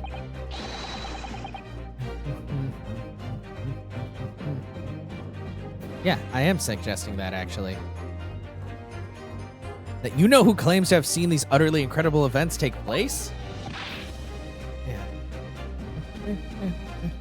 Yes, my lord. In fact, you could say he's right here, before my very eyes.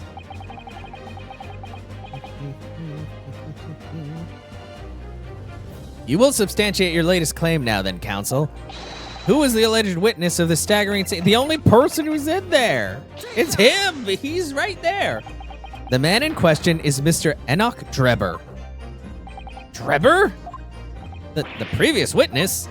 The special exhibit in the House of Horrors at Madame Tuspel's Museum of Waxwork recreates that decade-old scene in great detail.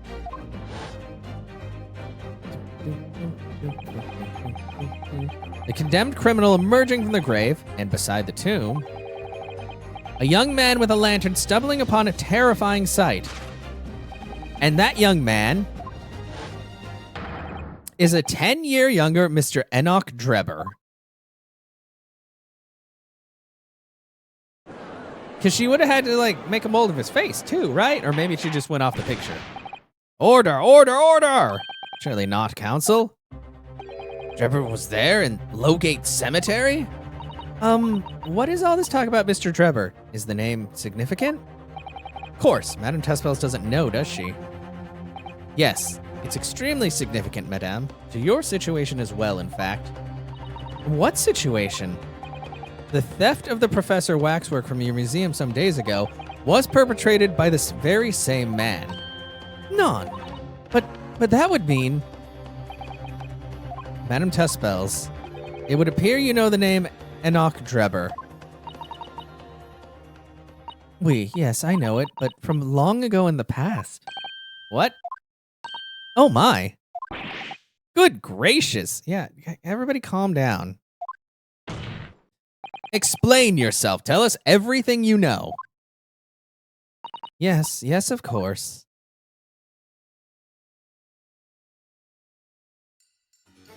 The story of the young man and the terrible sight he witnessed in the cemetery 10 years ago was published in every single newspaper in London and throughout Great Britain.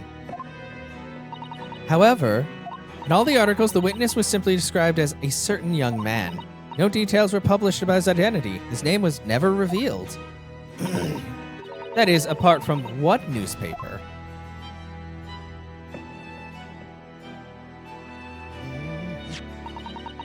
The Daily Circus. It is the paper from which comes the article I have already shown the court. You're saying that his full name was only publicized in that article? Goodness me, yes, here it is. The university student who experienced this shocking event is Mr. Enoch Drebber, a disciple of science at the University of London, and a resident of its student dorms. Unbelievable. When I read the article, I went to meet the man. His discovery of the condemned criminal coming back to life in the cemetery in the dead of night would make a perfect exhibit for my House of Horrors, whether it was the truth or not. I just realized something, though. She was doing this when she was 16 years old. Like, she was already committed, whether it was a truth or not. Yeah. I see. So you went to meet Mr. Drebber in order to sculpt a waxwork of the man, did you? Exactamente. He was studying science at the University of London in those days. He was just a poor student. I paid him £5 to model for the waxwork. And since that time, it has been in my museum to recreate the scene of terror from the cemetery.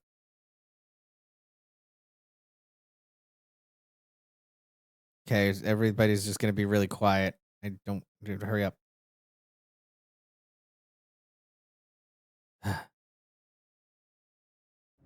So, 10 years ago, a young man appealed to the public about an extraordinary event he'd witnessed. The criminal who had been put to death re-emerged, reemerging from his grave in the middle of the night. But the public treated his claim as nothing more than an amusing anecdote that was soon forgotten. 10 years later, the same man steals a waxwork model of the executed criminal, ostensibly to use as a body double for the victim in the case we're discussing here today. Even though the waxwork's build is a poor match for the victim and the face is obscured by a mask. So the question is, why would the man do such a thing? Which brings us to 3 days ago, when the birdcage crashed into Crystal Tower. If the birdcage had in fact contained not the body of Mr. Asmund, but the same waxwork, the coroner from Scotland Yard who investigated, Dr. Scythe, would have noticed immediately. And yet, she submitted this autopsy report for the victim, which the court had seen earlier. Why? Because the waxwork was that of the professor, is that what you're saying? Dr. Scythe put her name to a document confirming the death of a condemned criminal who was still alive. a criminal whose apparent resurrection was witnessed by Mr. Drebber. But that misconduct was a deadly secret the coroner would do anything to protect. Which is precisely why Mr. Drebber used that particular waxwork as the body double. Darn! My lord, this court must summon Dr. Scythe to the stand. The defense is determined to find out exactly how the coroner and Mr. Drebber are connected. But according to the missive I received this morning through the prosecutor's office, Dr. Scythe is unable to participate in these proceedings. Is that not the case? She told us so herself, didn't she? Yeah, but we gotta do it anyway. And Strongheart, yeah, he forbade it. Something happened on the night of that killer's execution 10 years ago, and surely nobody would want to get to the bottom of that more than Lord Zeeks. Lord Van Zeeks. The prosecution calls for the instructions in that missive to be scrapped. But Lord Van Zeeks, the missive was issued from the Lord Chief Justice's office. Objection! Yeah. The assigned prosecutor has the final say on policy in any particular trial. In other words, me. Ah, get fucked, Strongheart. Yeah. Let Enoch Drebber and Dr. Scythe both take to the stand together. Yeah. Order! Order! Order! Very well, I will uphold your request. Yeah. Bailiff, send a subpoena with immediate effect addressed to Dr. Scythe of the Forensic Investigation Team. The woman is compelled to attend on Her Majesty's orders. All right then, Enoch Drebber and Dr. Scythe. They weren't colluding with one another. This crime could never have been committed. I'm just a stone's throw away. I can feel it. The truth behind all this is about to come out. Yeah. Oh, hello. Oh, you're there too. Still, I forgot. Thank you for your attendance at such short notice, Dr. Scythe. I'm disappointed in you, Lord Van Zeeks. You've completely betrayed the agreed policy of both Scotland Yard and the prosecutor's office. Betrayal is not in my nature as long as the truth isn't compromised.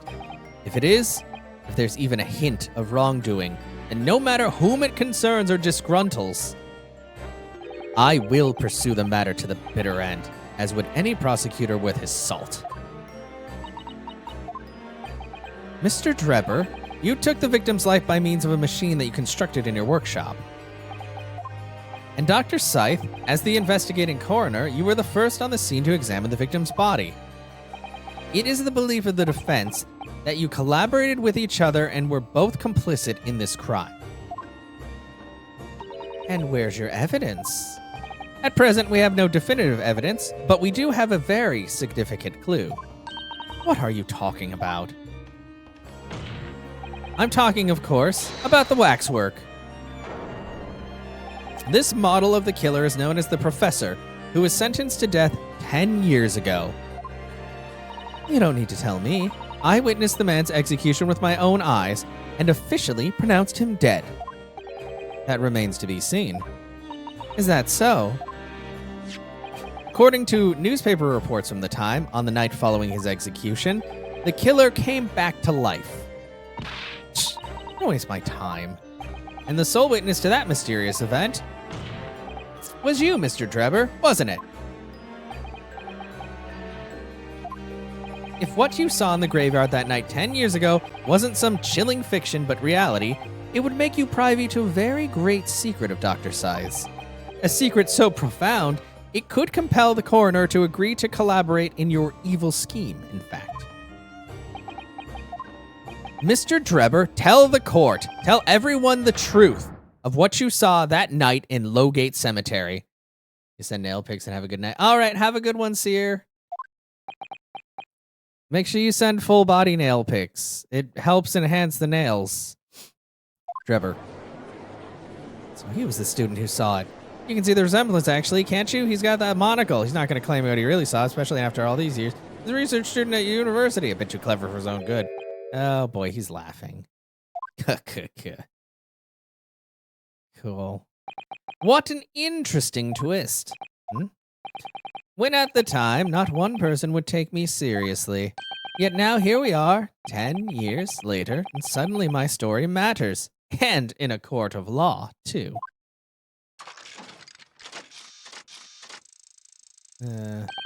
Very well then, if everyone so wishes. Let's be frank. I'll tell you the truth of what happened that night, for what it's worth. Okay. Okay. So, Mr. Drebber, your testimony, please, about the events of that night 10 years ago. You will tell the court exactly what you stumbled across in the Lowgate Cemetery. Yes, of course. As you wish. He's very fidgety. In the cemetery 10 years earlier. The reason I was in Lowgate Cemetery all 10 years ago was for a spot of moonlighting, shall we say? Yes, the illustration in the newspaper article was based on what I witnessed that night. But thinking back now, I realized that I never actually saw the professor. Soon afterwards, I was visited by a young woman who sculpted a model of me from wax. And I gave up on my dream of becoming a scientist. It was all because of that newspaper article.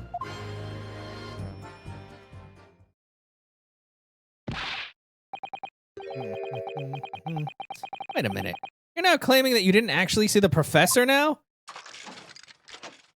Of course, you'd have to have a screw loose if you believed a corpse could come back from the dead. But, so, you're saying this article is not worth the paper it's printed on? I think that would describe it perfectly, yes? Yeah. The details in the article aren't true. It nullifies your argument for why Mr. Drebber and Dr. Scythe would have been working together. So he's discrediting himself to cripple my argument. Tell me, witness, you claim to have been in the cemetery on some auxiliary business. Can you elaborate? That's right, grave robbing to be precise. As you know, Lowgate Cemetery is at the rear of Barclay Prison, so amongst students at the university, it has a reputation for being haunted by the ghosts of condemned convicts. Grave robbing, you say?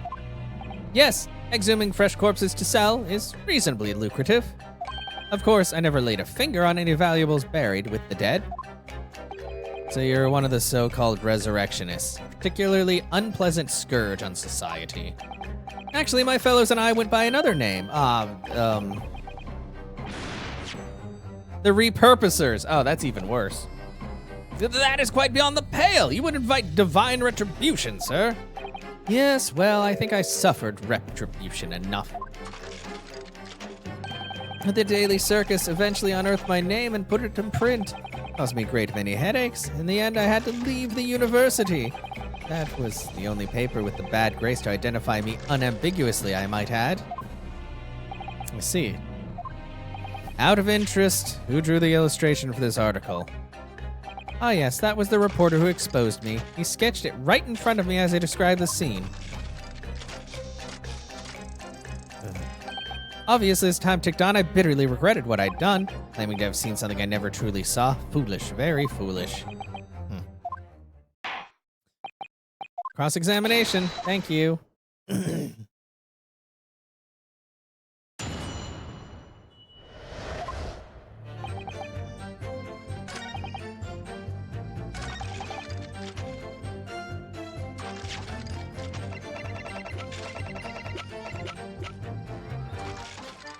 you didn't see it, then why? What are you talking about? Of course you saw him. Sorry, Mr. Drebber, but I don't believe that. Don't believe what?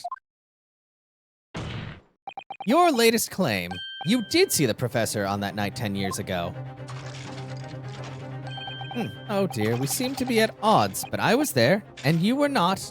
I know what I didn't see.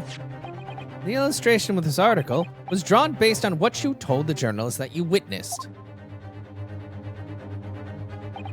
A figure emerging from a tomb, wearing an iron mask. Yes, when the killer was tried 10 years ago, it was decided the closed court's ruling the man would wear the iron mask to hide his identity. It wasn't to be removed even during his execution and subsequent burial. Not even the prison wardens were to see the man's face, but obviously the provision of this mask was not public knowledge. So, Mr. Dweber, as you've just heard, Darn! A lowly student of the University of London certainly wouldn't have known about the condemned man's mask. So unless you'd actually seen the professor that night, it's inconceivable that the artist would have included the mask in the illustration.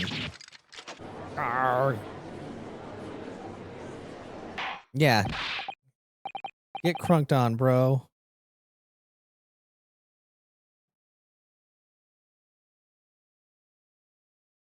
Oh, sorry.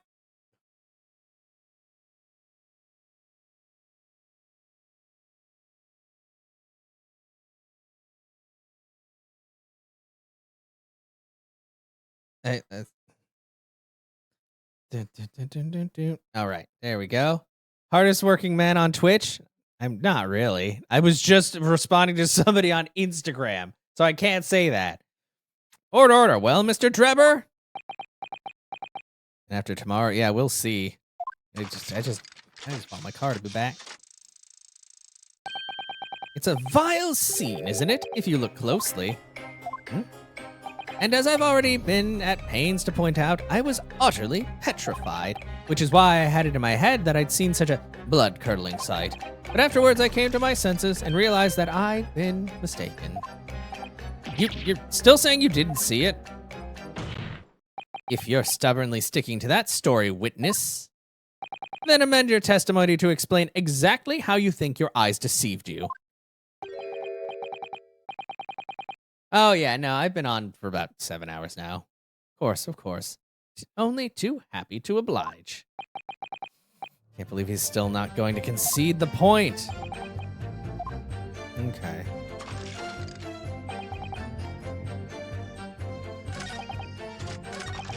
Fellow grave robber, what are you talking about?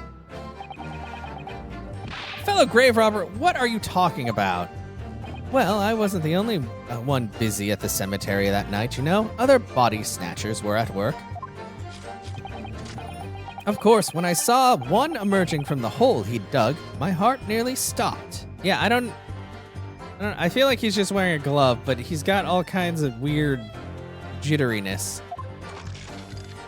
So that's the terrifying sight I actually saw, you see. You're claiming it was just another student on equally insalubrious business as yourself? Many of the medical students would wear metal masks to protect them from bacteria during dissections. Clearly the fellow was using such a mask to protect his anonymity, wouldn't you say? Objection! But there's more to the story, isn't there? The article goes on to say, in the next second, a gunshot rang out suddenly from behind. The bullet pierced the resurrected man's chest, whose breath then stilled once more. You might assume that the sexton discovered the miscreants at work, perhaps, and fired upon one of them? Gravedigger had shot someone in the cemetery. I think it might have been some rather big news, my lord. Ah, yes, well, I can only assume it was an embellishment bolted on later by the reporter. You okay? Oh, you're going a little bit too ham on there, ma'am. Gonna have to pursue you. Madam Tuspels, don't take it out on Mr. Sholmes. Oh, ooh la la, pardon. I was lost in my thoughts. Would it be fair to say that Mr. Drebber's last remark was significant to you in some way? I thought it was a little strange, that is all. How Monsieur Drebber could claim this now? If you don't mind me saying, madame, what are you talking about?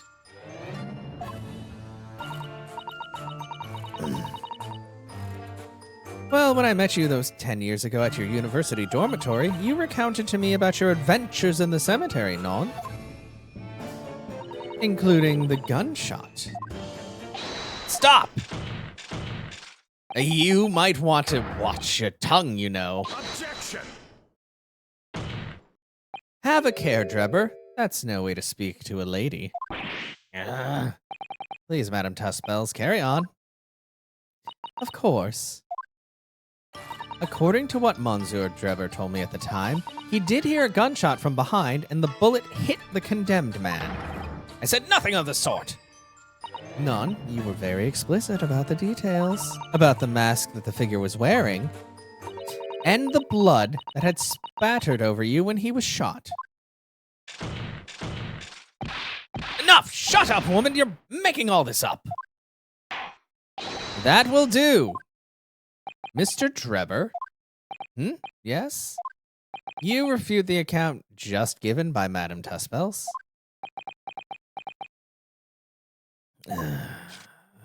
I have no recollection of ever saying those things. Come on, do you really expect us to believe you? Control yourself, counsel. I will not permit baseless accusations in my courtroom. Right. Under the circumstances, I think it's best that you supplement your testimony with a statement to clarify your position on this witness. Very well.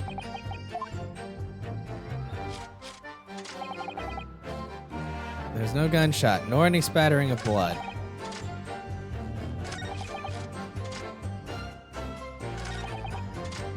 Hold it! That young woman being Madame Tuspels, of course. Yeah, she was 16 at the time. Precisely. I must say I didn't expect to run into her again like this 10 years later. As I have explained, I went by the name published in the article, and Kumka found the man. Kumsa? I don't know. Yes, the article in the Daily Circus, I think. I was a poor student with barely a penny to my name at the time. And the young lady put £5 in front of me. So you readily consented to having a waxwork of yourself made and gave permission for it to be put on display. I did.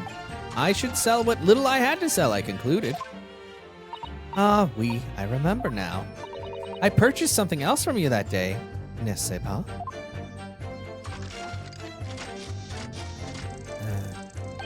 Did you? I can't say I remember. What was it, madame? His camera. Ah. Oh yes, I made a point of taking it with me whenever I made an excursion into any cemetery. Took a camera with you, sir, to what end? To record the details of the bodies I disinterred.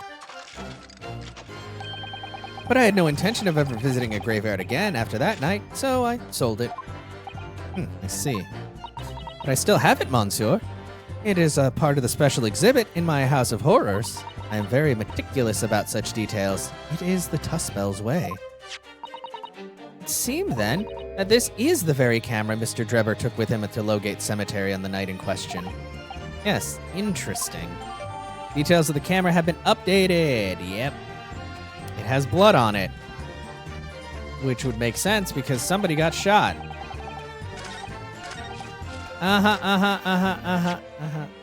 Yeah, is that right? Now that I know that this is the actual camera. Objection! You're wrong. Mr. Drebber, do you remember this camera? But that is the camera from the fateful night. Yes, we borrowed it from the House of Horrors. It's the camera you took with you to the cemetery that night, Mr. Drebber. And is that supposed to be significant? This kind of camera is rarely seen in our homeland, so my colleague and I were keen to examine it closely. We noticed that the lens extends forwards on the end of some bellows. Like this.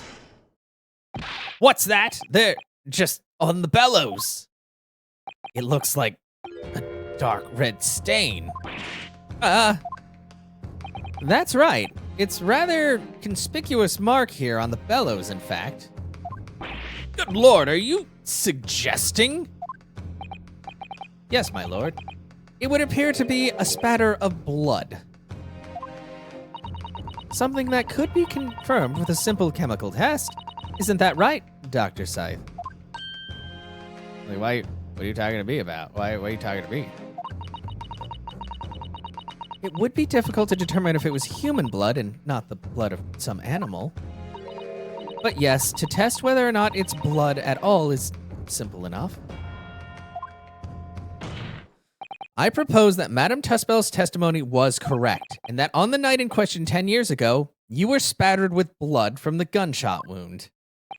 Well, And that, furthermore, you really did witness the condemned professor emerging from his tomb.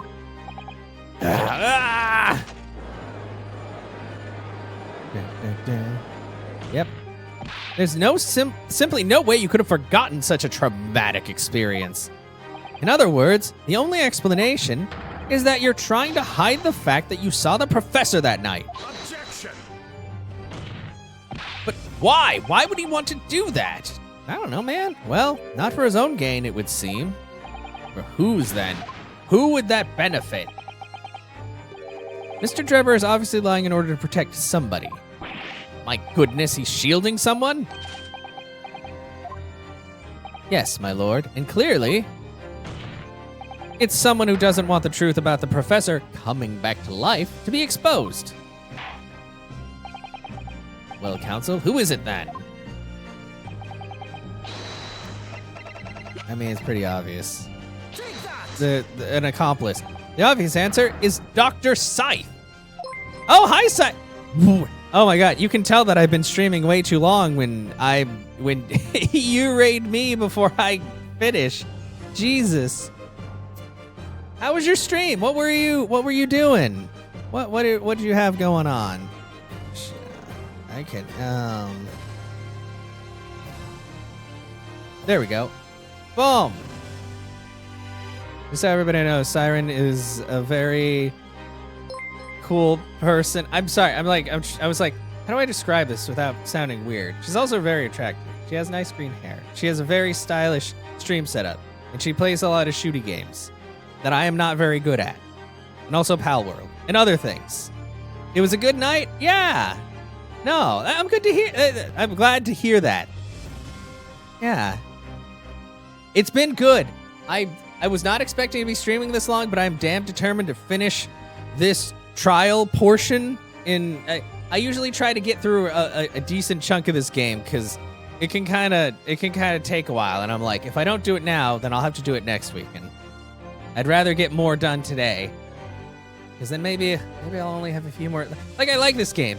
It's just there's a lot of talking and everything. You're gonna be lurking? No, that's fine. Thank you so much for the lurk. You are amazing. Get yourself some food. Do what you need to do. Your post-stream stuff. And yeah, no, definitely good to have you here. And thank you, Toka and Black Knight. I'm glad you guys are here. Oh, I hope you don't mind lots and lots of talking, because that's how these games are. But yes, welcome on in. I hope you guys are doing great. Usually every Monday I play. I've gone through pretty much all of the Ace Attorney games except for this and some of the offshoots.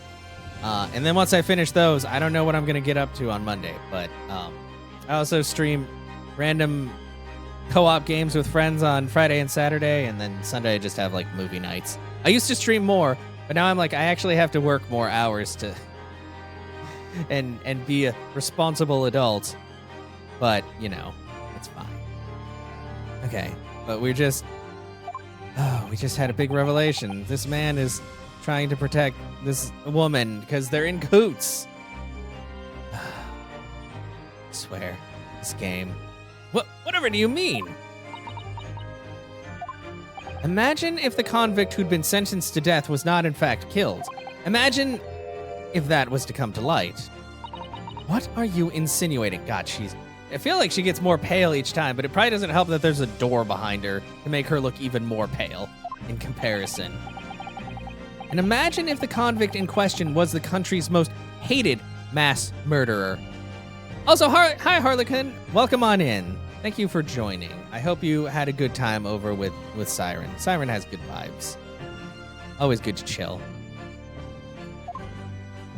If it was the professor, that would be an unprecedented scandal. Oh, so she shot him. Objection! Oh boy. This is beyond a joke. Need I point out that the dead cannot come back to life? Well, if they weren't dead to begin with, what you're suggesting would mean that the execution never actually happened. Yes, that's exactly what it would mean. Objection! You don't have to object a second time. You just objected. Once a man is sent to the gallows, he hangs. No one could escape. Not in Great Britain, unless there's some overarching plot that even you don't know about. Thank you so much for the follow, Harlequin. It's good to have you here. But the fact is, there was a witness to the fact that the man did escape his hanging. that were really true, counsel, the implications of misconduct would not stop at the supervising coroner. Yeah, it would taint the honor of the entire judiciary from the ground up. You know, we've already dealt with like crooked cops and stuff in the past, so not really new things to happen in an Ace Attorney game, but I guess first time it's back in Britain.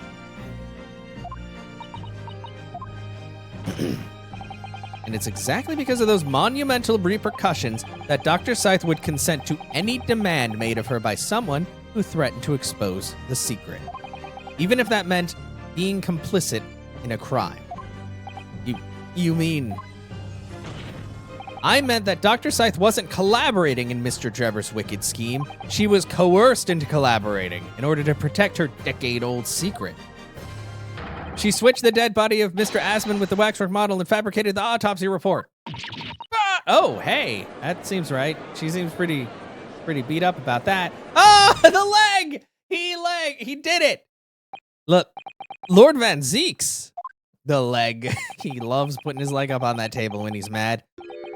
Pray forgive my freshly hallowed chalice and a whole raft of other discourtesies. Goodness me. It's just the sort of tall tale Londoners would enjoy, I grant you. An executed killer rising from the dead. A Scotland Yard cover-up and conspiracy at the highest levels.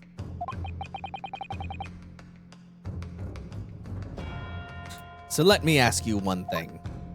What's that? If the condemned man really did emerge from his tomb that night only to be shot in the chest, who pulled the trigger and disposed of him forever? Oh, well, I have no idea at the moment. I have too little information to work that out at present, I think. I couldn't agree more. Where did... Oh, wait. Oh, he has so many cups. The Old Bailey is no place for wild fantasies. Ugh. Have you considered this, my learned Nipponese friend? Considered what? Do you realize just what a dangerous endeavor it would be to coerce this woman into such criminal activity? It's tantamount to declaring war on the entire British police force and judiciary.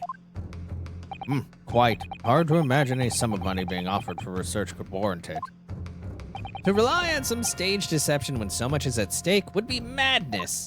Well, I suppose this was no petty crime either. The victim was murdered. A man who'd already invested money in the venture and would be instrumental in future profits too. Yes, I had no reason to kill Mr. Asman at all. Are you forgetting that his death results in me not receiving a single penny?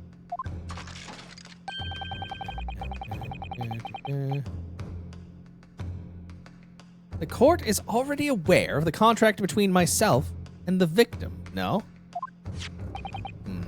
There's the contract, that's very true. What if this case runs deep, though? I can feel it. Actually, let me check something.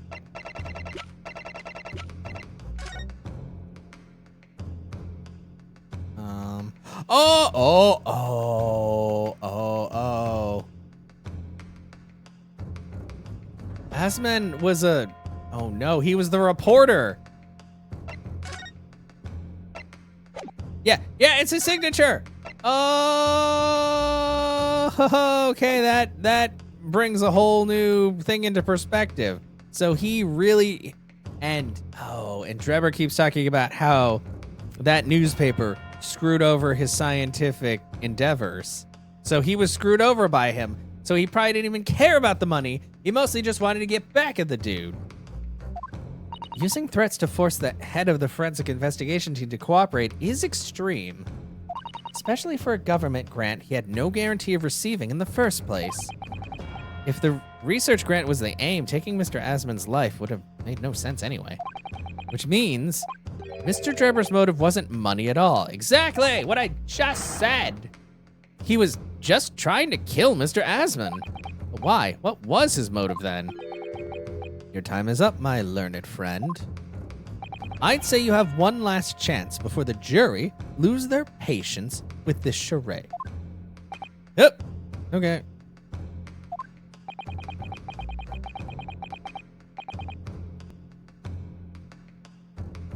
Let's see if you can back up your heady proposal, shall we? I just noticed, like, oh, get out the way. How do you explain why this engineer would throw all caution to the wind and threaten his own country? At this point, I'm not prepared to listen to more of this outlandish conjecture without proof. So, counsel, give us your proof. All right, who exactly was Mr. Asmund and Drebber? It's a connection that no one's seen yet.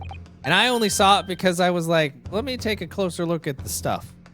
And I'm going to have to present 2 pieces of evidence. 2! Unprecedented. Yes, actually, I don't remember. I don't think there was any other time where you had to present 2 pieces of evidence, like, at the same time. Yes, my lord. The evidence that establishes a motive and explains why the witness wanted the victim dead is right here. In this. Take that! Mr. Drebber, as have here in the contract that you signed with Dr. Asmund. Or Mr. Yeah, Mr. Asmund. So that's right, the very document, in fact. That proves I had no reason to kill the man. No, I'm afraid not. As it turns out, this contract actually helps establish the real motive for the murder you committed. It does? Well, I never. What are you talking about? Read it again, you idiot. I'm not finished. In order to demonstrate what your motive really was, I need this contract and 1 other piece of evidence. Kind of same idea, fair. I thought it was gonna let me choose both at the same time rather than like this and then talkies and another. What other evidence? You will show this evidence to the court. Cross-reference. It's this newspaper article, my lord. That was written 10 years ago, and every detail has been examined already. What can it possibly tell us? That drivel should have never been written. Typical gutter press nonsense that means nothing. Objection! But there's something significant that this newspaper article and the contract have in common. Really? And it's that common link that shows very clearly why you were determined to kill Mr. Odiasman. Seems the defense has uncovered something the rest of us have missed. So, my learned friend, point out what these 2 pieces of evidence have in common. Where exactly is the link between this newspaper article and the contract? It's this. What these 2 pieces of evidence have in common is a signature. A signature? The signature on the illustration that accompanies the 10-year-old article and the signature on the contract belong to the same person. What? As the court has heard, this illustration was drawn 10 years ago by the newspaper reporter who found Mr. Drebber and interviewed him about his ordeal. If you look closely, the reporter's signature can be seen in the bottom right corner of the drawing. And if you look at the contract here, which was signed between the witness and the victim last year, you can clearly see Mr. Asmund's signature at the bottom. Let me see now. Good Lord, yes, they're identical! In short, the journalist who drew the illustration and wrote the article published about Mr. Drebber 10 years ago was the victim of this case, Mr. Odie Asmund. Arrgh! Yeah, gotcha. Got him. Objection! But explain to the court why. Why would that constitute a motive for the witness to murder Asmund? Well, if you think back, you'll remember what that Mr. Drebber talked about that article in his testimony. Grave robbing, you say? Yeah. Yes, exhuming fresh corpses to sell. Okay. Right beyond the pale. Blah, blah, blah. Suffered retribution enough. Yeah. The Daily Circus eventually unearthed my name and put it in print. It caused me a great many headaches, and he had to leave the university. Then he gave up on his dreams as a scientist because of that newspaper article. So it ruined his life, basically. At the time, you were a student of the University of London who dreamt of becoming a scientist. However, this single newspaper article changed your entire life. So Mr. Asman used to be a newspaper journalist, did he? He did, my lord. In fact, it's widely held belief that Asman managed to position himself at the heart of his criminal network thanks to the many dubious connections he made during his time as a reporter. So you had to give up on your dream and leave the university. You lost everything. Eventually, you found yourself working in the field of science, but only in the shadows. And all because of that article written by Mr. Asman. Enough!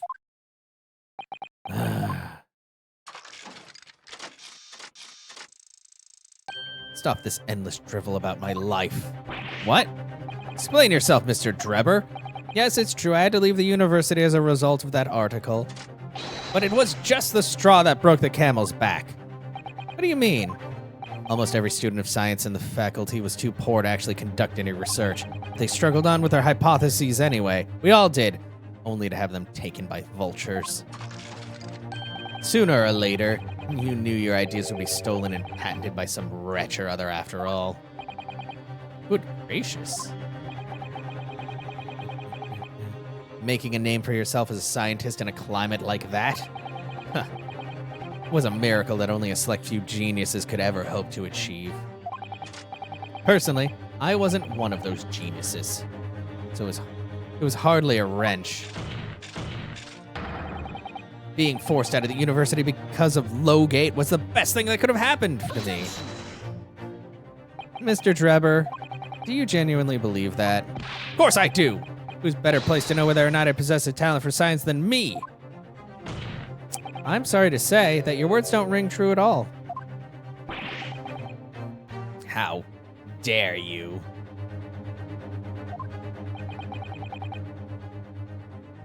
I now have evidence to prove it.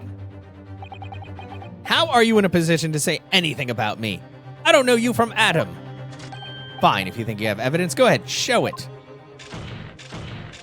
What could you possibly have to disprove the idea that I was happy to leave university because I lack talent? Like the fucking science trophy? Do you remember this, Mr. Drebber? We found it at your workshop.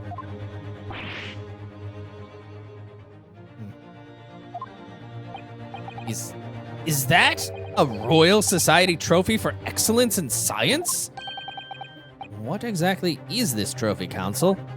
It's the greatest honor that can be bestowed on a young scientist, my lord. There is no higher accolade. It recognizes emerging talent and promises a bright future. Good gracious! Your prospects for the future were excellent, weren't they, Mr. Drebber? Because even then, you were a genius in your field. But you lost everything. You had no more future. Your talents would go to waste. All as a result of this one newspaper article. I don't know when you realized who Mr. Asman was, but when it dawned on you that he was the same journalist who 10 years ago ruined your life, it's abundantly clear that you had no intention of forgiving the man.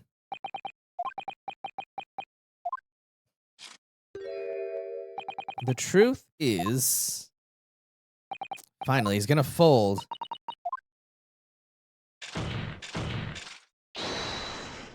Oh.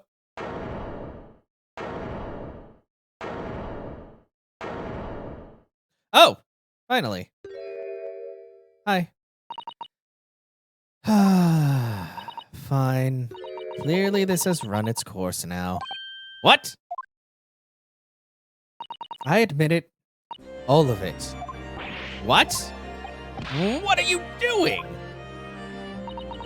It's exactly as the Japanese man said. I was coerced into going along with this man's plot to murder the victim, on the condition that he kept my dirty secret from 10 years ago. No. Good Lord! Yeah, this judge just can't keep his hair on. Dr. Scythe! Do you realize what you're saying, woman? It's all true. That day, When I arrived at the Crystal Tower and saw the birdcage, my heart nearly stopped beating. That memory from a decade ago that I'd done my best to bury deep inside. It was the professor again, staring me in the face. Well, at this point, it's like it's like he's just going to keep backpedaling, but there's no way that we wouldn't reach the truth eventually. And then, before I had a chance to react, I noticed something else. Uh-oh, the letter. There was a note tucked inside the model's jacket. That was probably from Mr. Dr. Scythe. You will go along with my plan. From someone who knows the truth about what really happened that night 10 years ago.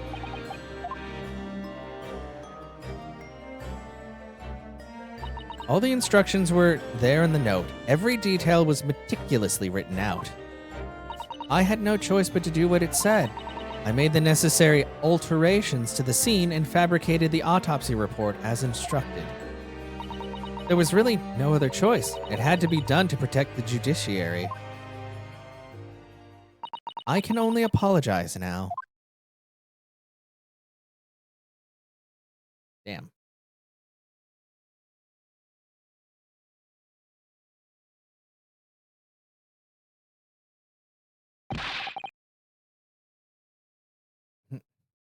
Why on earth would you buckle now?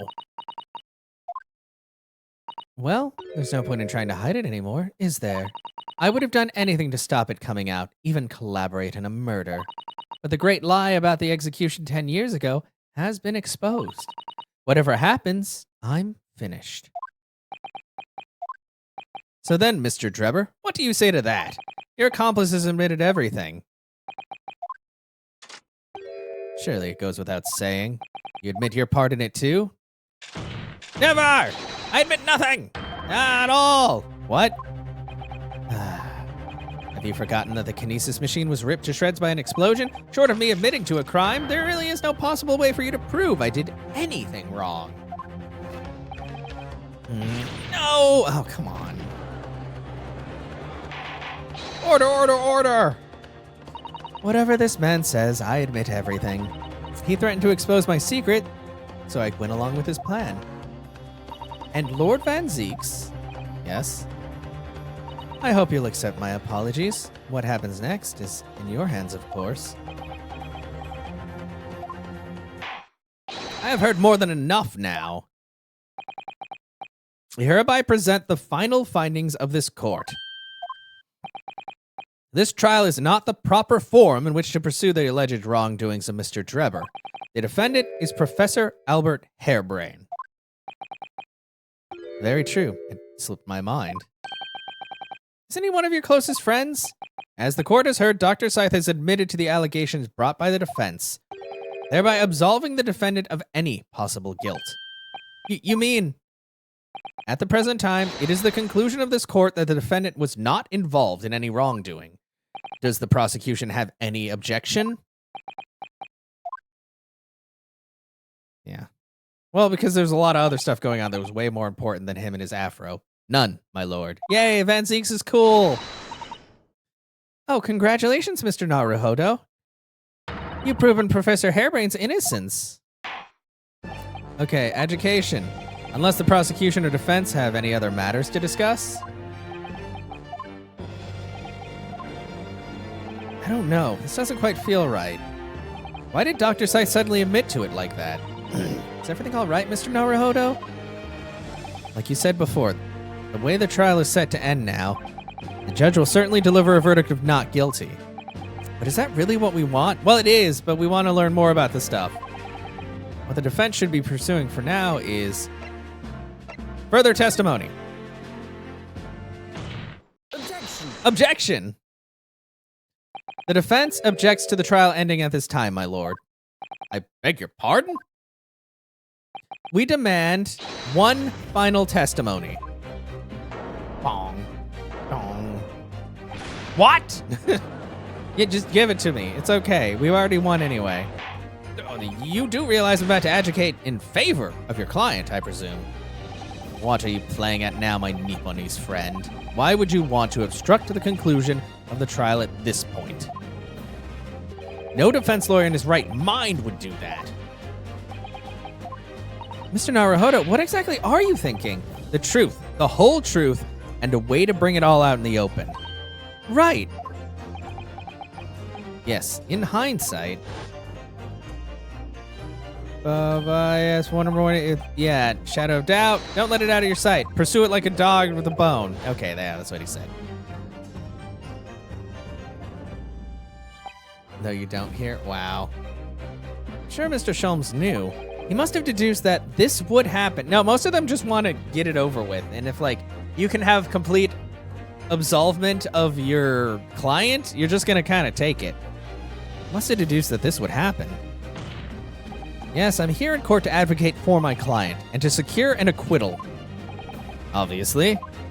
But that's not all. I believe that I have a duty to the court to pursue the whole truth of the case until every last detail is laid bare.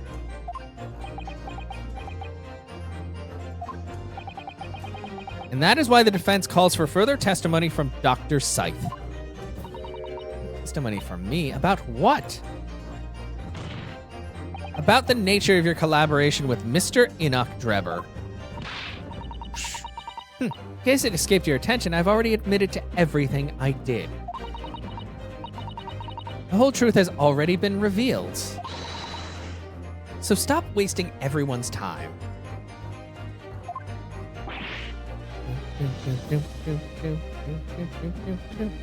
Ugh!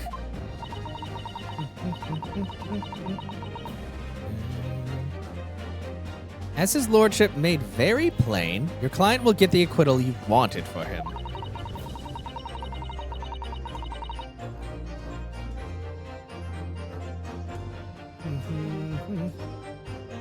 Simply no point in protracting this business further with another tedious cross-examination. Oh, he's throwing shit. He's throwing shit again. He's always throwing that stuff around. Bro, you can't just throw that.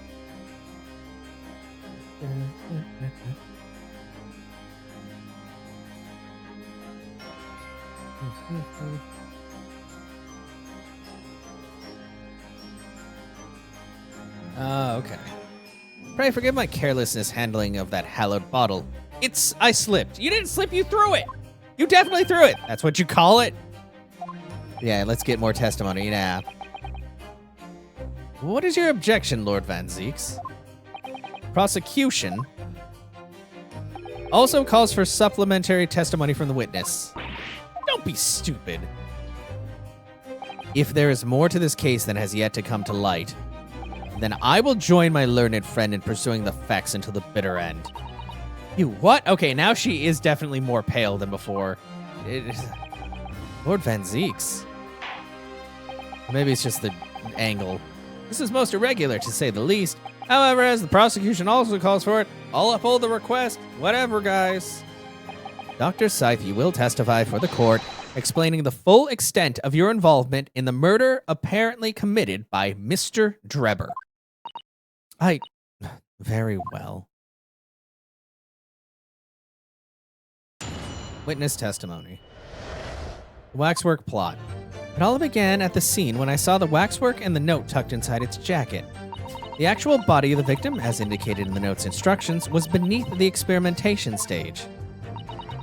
The body had to be arranged in certain ways to implicate the defendant, which was my job. I enlisted the help of the entire forensic investigation team to dress the scene appropriately. The truth about the execution 10 years ago is a state secret of the highest level. I had to protect it. Oh boy. This is where people got stuck. So I was right, the stage and the machine were all specially designed for deception. So it seems, and all meticulously prepared, you did well to see through it. You're a very shrewd boy. So kind of you to say. And what about this autopsy report then? All I did was record the location of the body as being in the Crystal Tower instead of under the stage. That's all? That's a terrible corruption. Only my team were aware of the deceit, and then only under my explicit instructions. Nobody else at Scotland Yard knew anything about it, I assure you. Must be thankful for small mercies, I guess. Well, I believe that testimony has clarified everything. There's no particular need for a cross-examination, I would say. No, I disagree. I can't shake the feeling that something's wrong. Just look at that expression on Dr. Scythe's face. She's smiling, and that's definitely not a good sign. Tossing out evidence or looking it up. It is the defense's right to cross-examine any witness following testimony. What is it about you Japanese that makes you all so doggedly persistent? What? What does that mean? What are you talking about? Very well, if you so desire, counsel, proceed with the cross-examination. Yes, my lord.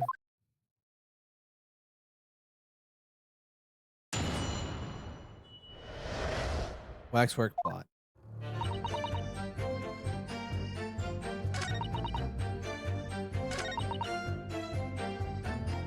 I want to know what you did exactly. When you say arranged, I presume you mean with this?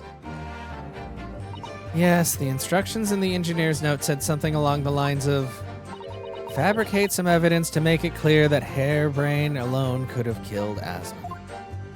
So, you mean that was your doing? I fetched Hairbrain's ridiculous screwdriver from the stage and took it with me alone to the abyss under the stage where the birdcage had fallen. Alone, Doctor?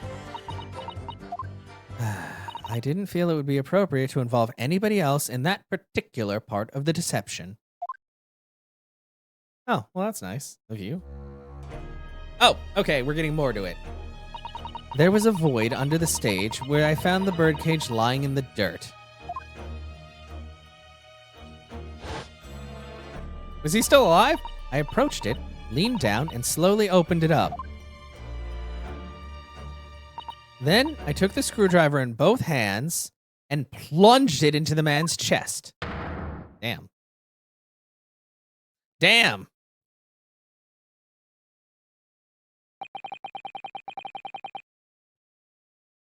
And then you noticed that in your fake autopsy report, as a fictitious cause of death. Exactly. So, the actual cause of death was, the trauma resulting from the 30-foot drop. My word. He looked pretty okay for someone who fell 30 feet. What is it, Miss Susato? Something about Dr. Scythe's last statement is playing on my mind, that's all. Yes, mine too. Dr. Scythe. There's really no need to shout. I can hear you perfectly well. The defense calls for you to add what you just said to your formal testimony. Oh? Which part? Wait, what do I want to say?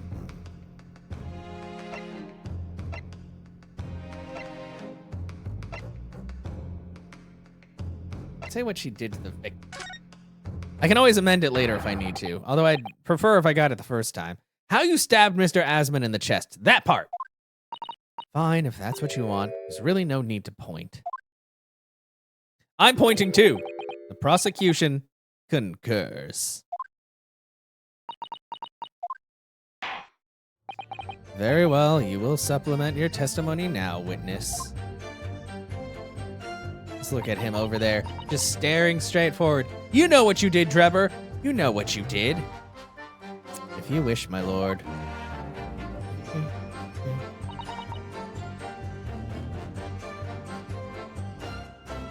Wait a second. But wouldn't the screwdriver still be in the chest then? Wait, because that's... Oh, wait. No? Wait. Because that's that. I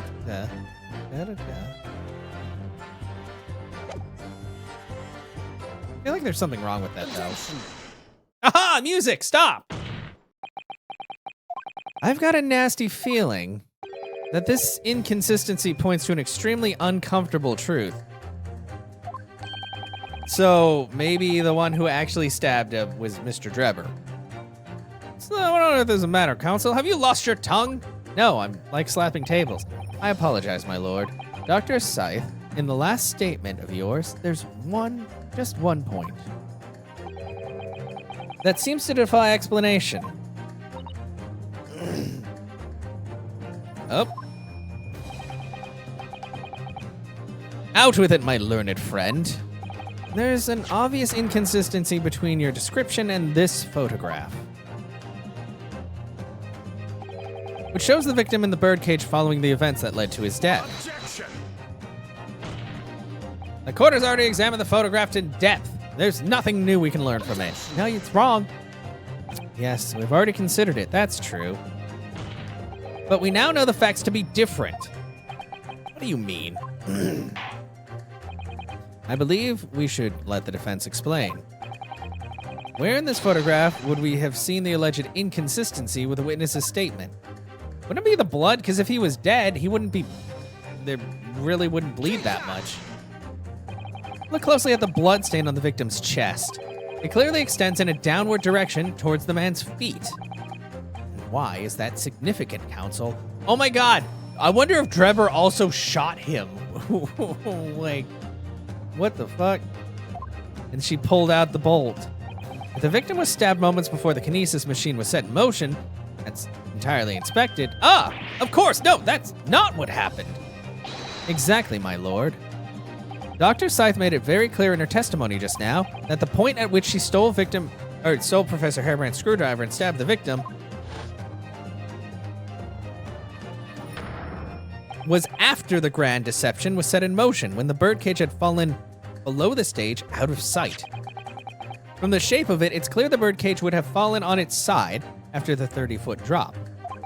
And if the victim had really been stabbed whilst inside the birdcage in that position, the blood from the wound would have spread out equally in all directions. For it to have been formed the longitudinal appearance we see in the picture is inconceivable. Ah. Given that the victim's blood seeped vertically downward from the wound, it must be the case that when you stabbed Mr. Osman, he was standing up. In short, Dr. Scythe, your latest testimony is a total fabrication, so he was still alive and trying to, like, get out. Oh, no! Oh. I mean, he was a bad man, but I knew it was right. Now I've identified the contradiction, and there's only one way to explain the facts. We've all been under a great misapprehension here. Well, I don't know, because he doesn't look like he actually died on the fall. What? What sort of misapprehension? Dr. Scythe, you claim you were coerced into helping Mr. Drebber as a result of the note he left in the waxwork. You claim that you made changes to the scene of the crime to implicate the defendant. And you claim that you authored a fake autopsy report to cover your tracks. But one of those claims is an out-and-out lie. Because the question of what the bloodstain really tells us has only one possible answer. If that is the case, what is it, man? Yeah, just say it, bro. Counsel, you've clearly struck upon a revelation. Now tell the court what it is. Which part of Dr. Scythe's story is shown to be a lie by the contradiction in her testimony? The stabbing of the victim. The answer is very simple if you consider the sequence of events. If, when the victim was stabbed, the blood from the wound seeped downward as it did, we can make sure that the victim must have been either sitting or standing upright at the time. But as you rightly pointed out, the birdcage would have fallen on its side when it fell beneath the stage. Yes, it would, which tells us that the victim must have been in that position of his own accord. Objection! That's impossible! The man was dead, remember? No, that is the misapprehension.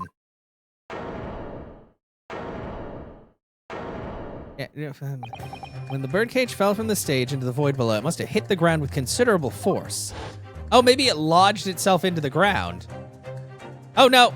Oh, because he was still alive. Okay. From that shape, well, maybe the ground's too packed there. But Mr. Asman didn't die from the fall. And he didn't break his legs either, I guess. Probably lost consciousness for a while, but when he came around, he got to his feet to climb out of the cage. Just as Dr. Scythe appeared.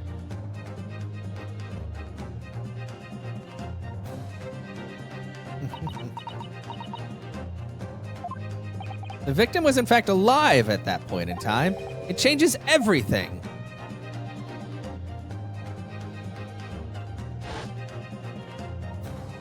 Blonk. Yeah. Well, okay, so you actually murdered him. Ah. Ah! Mr. Odie Asmon's killer wasn't the defendant, Professor Albert Hairbrain. Nor was it the mastermind behind the stage trickery, Mr. Enoch Drebber. It was you, Dr. Courtney Scythe. Well. Cool. Order, order, order! Can this possibly be true? Have you been taking me for a fool? It was you, was it? You killed him? You hoped that by admitting to being an accomplice in Mr. Drebber's scheme, the trial would end, before you were accused of a far worse crime. Cold-blooded murder. Oh, do shut up.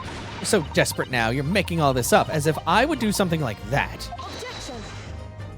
I assure you, the defense is not desperate, Doctor. Mr. Naruhodo has established the facts using evidence and logic alone. Huh, logic? Don't make me laugh. Sadly, your logic has a gaping hole in it. What do you mean? I'd have thought it was obvious. A motive, boy. You're lacking motive. What possible reason would I have to kill Mr. Asmon?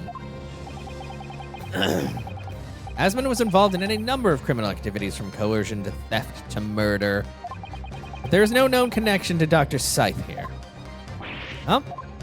I'm rather relieved to say it does seem somewhat far-fetched, except for that book she really wanted to protect.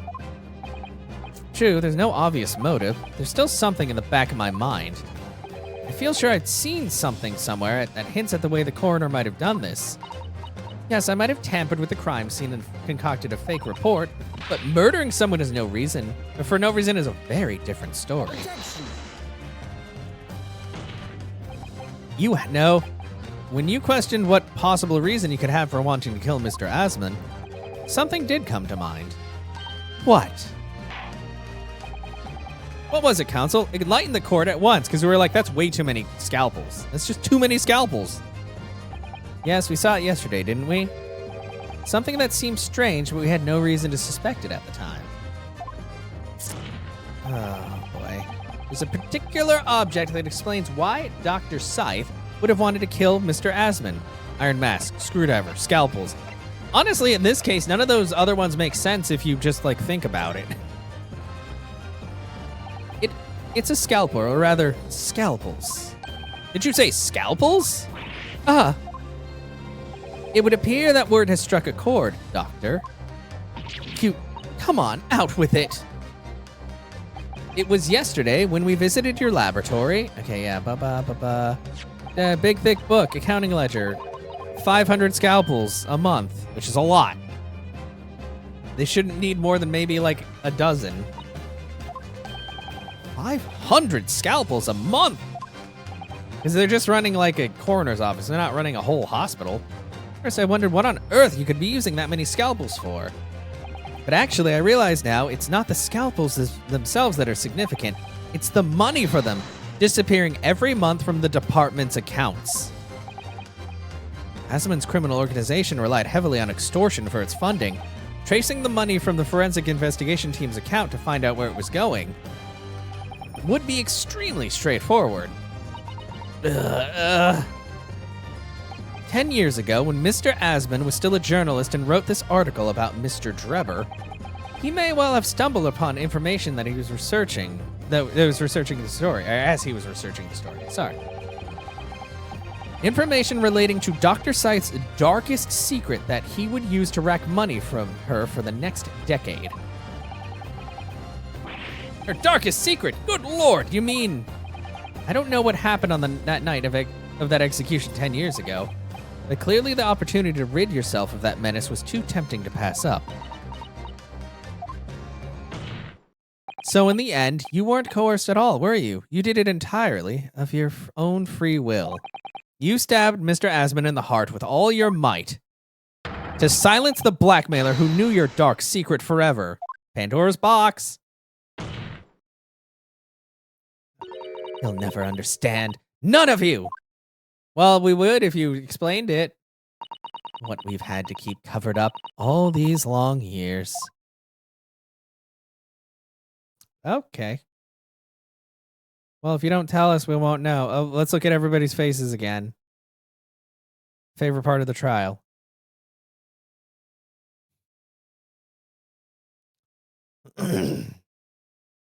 As very little of the machine remains after it was ripped apart by the bomb, the truth of this case can never be properly established unless you speak out. And if you decide not to, it's very possible that Courtney Scythe will escape punishment for her crimes. Please, sir, own up to what you've done and tell the court the truth about what happened. 10 years ago, you told the truth, and you were robbed of a bright and successful future as a result. I can certainly understand your bitterness and your consternation now. However, this is surely the chance you've been waiting for to sever the hold that fate's had over you all these years. Super high voltage instantaneous kinesis? I mean, really?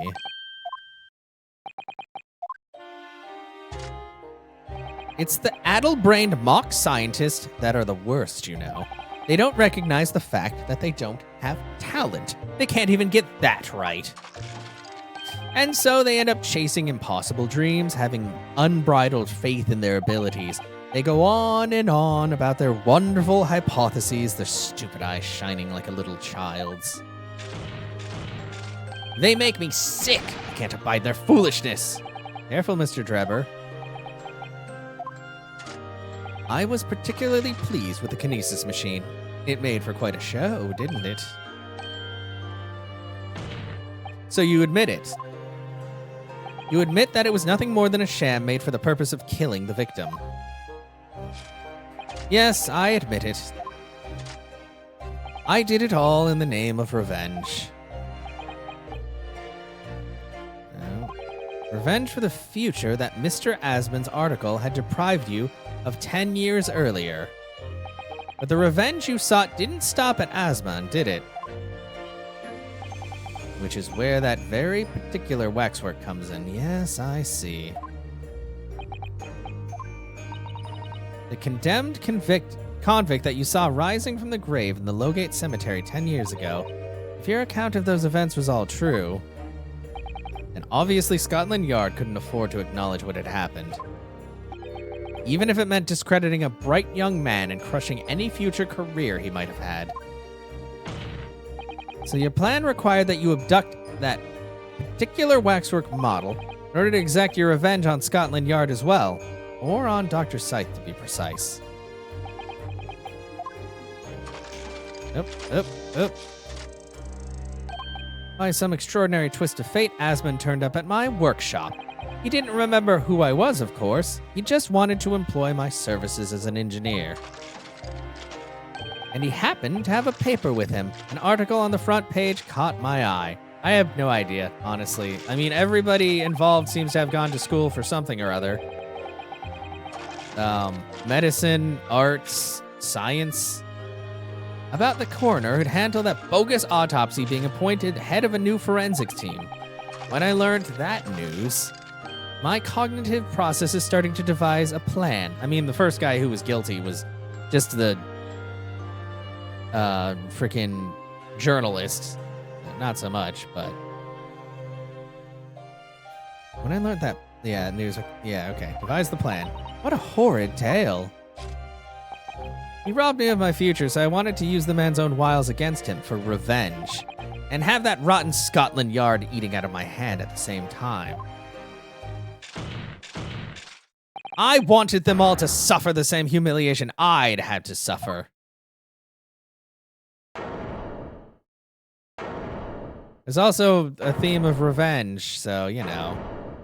Just desserts. Oh, that woman got away with it. Time to kill her. Oh, that person did shit. Time to kill him. Oh, yeah. Your actions against those who'd ruined your future were justified as revenge, at least to yourself. Certainly, no one has had the right to destroy another's prospects, especially for purely selfish gain. And yet, in carrying out your plan, you did exactly that to someone else, didn't you? Did I? Yeah, you did. Professor Harebrain's only crime was a passion for his hypothesis. But you had no compunction about sacrificing his future to effect your revenge. Yeah. Okay. Well, the thing is, look, I'm sorry, Shiro. I don't care enough about this game to make those kind of connections, and it's like a week in between each, so I just kind of like lose track of what's going on. Like, if you ask me what happened in Apollo Justice, the only thing I could tell you was like the guitar serenade because I hated it. And then everything after that, I'm like, it gets kind of jumbled up because there's just so much stuff. So I don't go into it too deeply.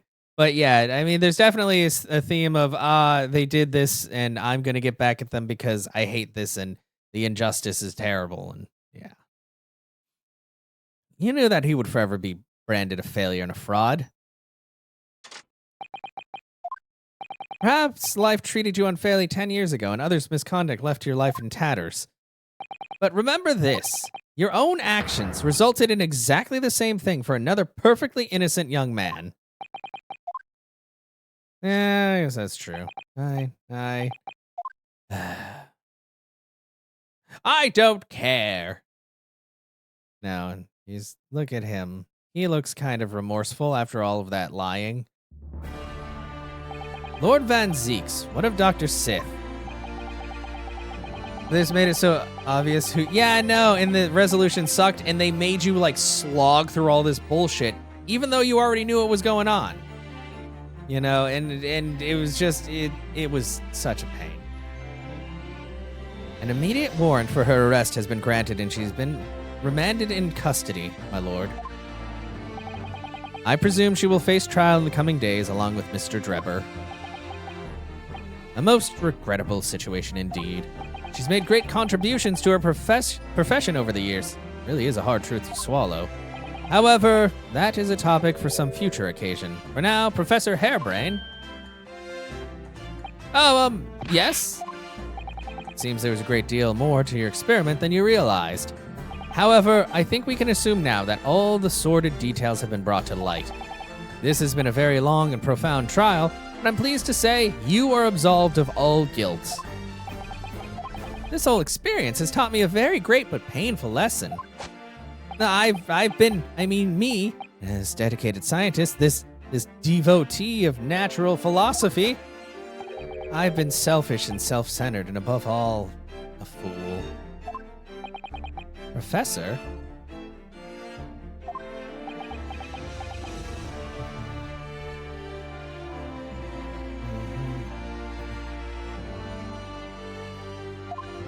I've spent my life thinking of nothing but my research, misguidedly believing that I could do whatever I set my mind to despite my lack of talent.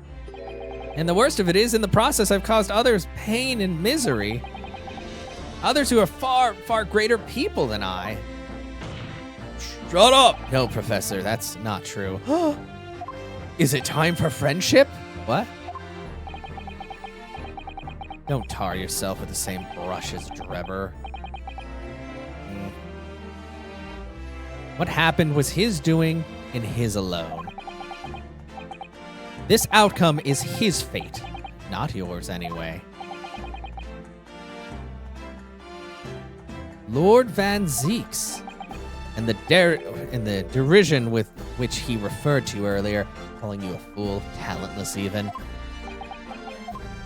The man has no idea how talentless or foolish you are, that he slaps his leg up on the table and throws the mic, and all the people behind him are like, oh shit! To believe in yourself and work your fingers to the bone to realize your dreams. That's laudable, not laughable. No one has the right to deride another for such choices. Oh. See, he is your friendly neighborhood Barack Van Zeeks. Thanks. Oh, wait, what did he say? Yeah, he did say thank you. Thank you. So, ladies and gentlemen of the jury. Yes, my lord. It is this court's expectation that you find the defendant not guilty of the charge of which he stands accused. I presume there are no objections? If there are, you'll die. None from me, my lord. Certainly not. This trial has really made me think, but this is the right decision. It's all been proven methodically and rigorously. I have no misgivings whatsoever. Why, middleman, are you the only one that hasn't done the not guilty? What's that? He's done, is he? It's all over? I don't know what's become of the yard these days. I don't recognize the place. Very well. In that case, I hereby pronounce the defendant not guilty. Whoa, objection! No, don't do that to me now.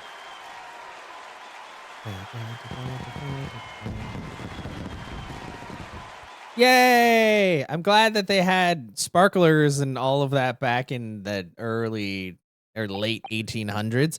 Court is adjourned. Good. We're done. We did it. No more.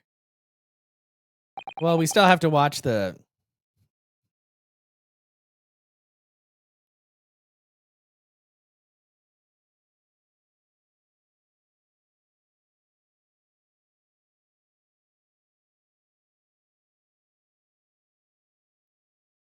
Fireworks are old. I mean, yeah, but they're also Chinese. We don't trust the Chinese. They made TikTok. That was some trial. That was some trial. It wasn't nearly as bad as the investigation phase right before it. 24th of October, 4:33 p.m. The Old Bailey, defendant's antechamber. Okay. Professor, what a splendid outcome, isn't it? Oh, it is. It is. Congratulations, Professor Hairbrain. Urok doesn't hate you. Mr. Naruhodo, Miss Susato, I am truly, truly beside myself with gratitude. How can I ever thank you enough? I'm just glad it's all in all cleared up. That you realize you were just caught up in a bad situation. Right now, you know, if I had that research grant money, I'd give a whole lot to you, every penny. God, I wish. Well, that's very kind, but I'm just a student, so... You don't need any financial reward. Your acquittal is more than enough. Shut up! Everybody needs money to live. Take it. Oh, dear. Oh, what can I do? Aha! How about this as a memento? The papers about my hypothesis is inside. Or the paper about it. Why is it so small? Well, just as a memento then. Thank you. I've been wondering, Professor, what are you going to do now? Yeah, we get paid in Ace Attorney bucks, which mean nothing and can't be used anywhere, but we have a lot of them. Yes, what am I going to do? My hypothesis and my great machine lie in ruins. But still, it's been too long since I was last in London, so perhaps I'll enjoy some sightseeing. I must explore the Great Exhibition whilst I'm here too and see if new inspiration hits me. Oh yes, that's a wonderful idea. I can't allow that. Not anymore. You're not safe. Oh! He doesn't want him to die. Lord Van Zeeks, what are you doing in here? I'm allowed to be here. This is the courtroom. I work. Varrock! I'm sorry you had to go through that, Albert. Well, if I'm to be honest, it was terrifying.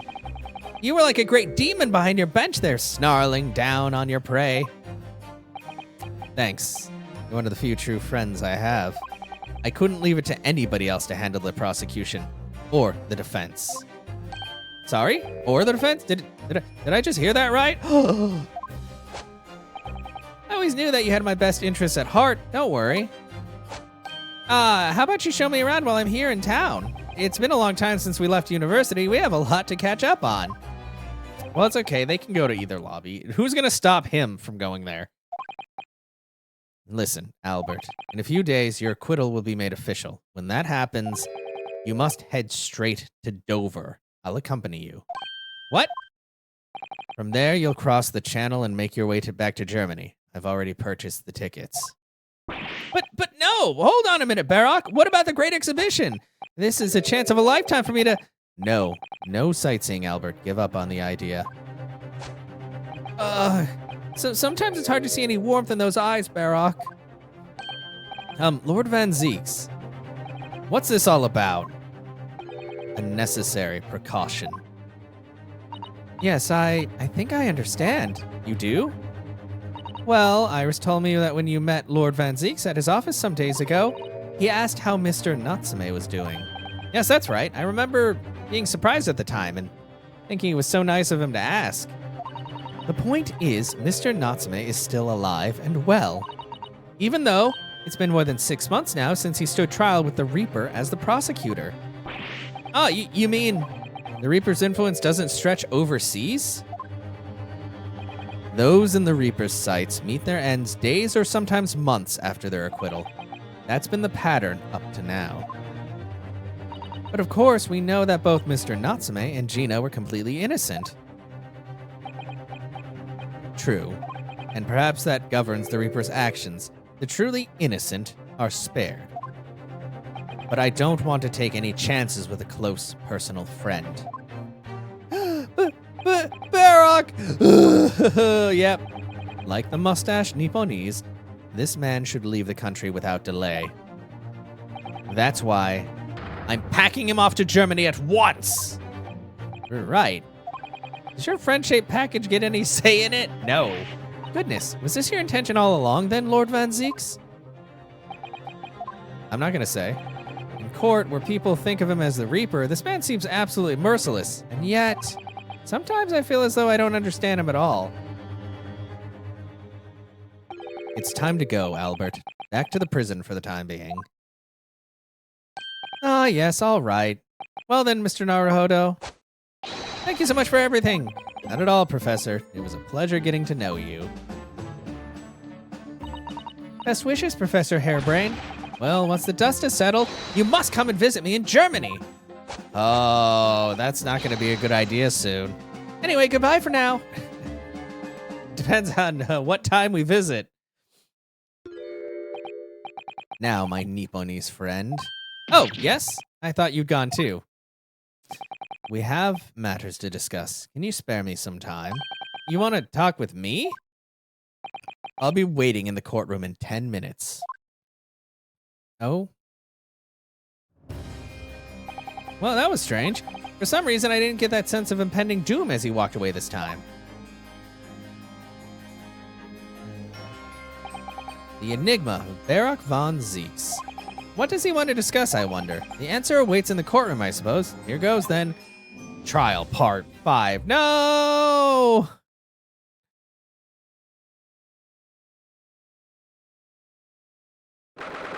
Okay. Oh, it's like 5 p.m. Oh, hello! Oh, God. So, are you satisfied? You saved a guileless scientist from a great injustice. Yes, I think so. I'm relieved, at least, that the man's innocence could be proven. Anyway, I imagine you've been wondering where my animosity toward you Nipponese comes from. Slap! Yes, actually. Please tell me. Well, at first I thought you just didn't like me. I imagined you saw me as a pretentious child from an unimportant land who had no business being here. But now I think differently. Well, you're kind of right, but also not. You clearly know our ways, so I would guess that some specific incident led to your thorough dislike of my race. Will you tell me what happened, please? The Professor. I thought I'd never hear that name in this courtroom again, to be honest. He took your brother's life. Clint. My brother was Clint Van Zeeks. 16 years ago, when I was still just in my teens, he was already the director of prosecutions and a key member of the judiciary. I looked up to him. He was everything I aspired to be. He was involved in the establishment of justice systems in foreign countries as well. There were exchange programs between Britain and other nations too, to share knowledge and ideas. As part of one of those programs, 3 judicial students came to Britain from your homeland, the Empire of Japan. Oh, if it was 16 years ago, then one of them could have been my father. Of course, I remembered Dr. Mikotoba well. I had no idea. I was a minor at the time, training at the prosecutor's office. One day, Clint introduced me to the 3 visiting Nipponese. So you've actually met my father? He and his colleagues were polite and amicable. They were adept at their work and exacting in their standards. It was my first encounter with the Nipponese spirit, and it made a very great impression on me. But 6 years later, that's when it happened. The investigation was going nowhere. There were no suspects even, just an ever-growing list of victims. And in the end, my brother became one of them. The last, in fact, before the case was finally solved. So sorry, Lord Van Zeeks, truly. Clint was always ready to put his life on the line for justice anyway. So he wouldn't have wanted it any other way. He lost his life to the killer, but it was his victory in the end. For me personally, though, it was a great loss.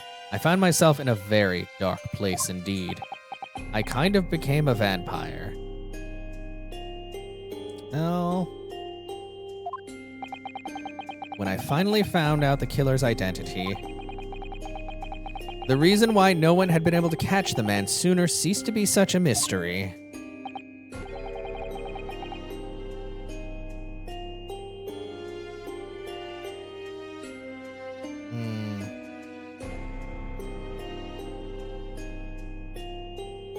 He'd been hiding in plain sight all the time.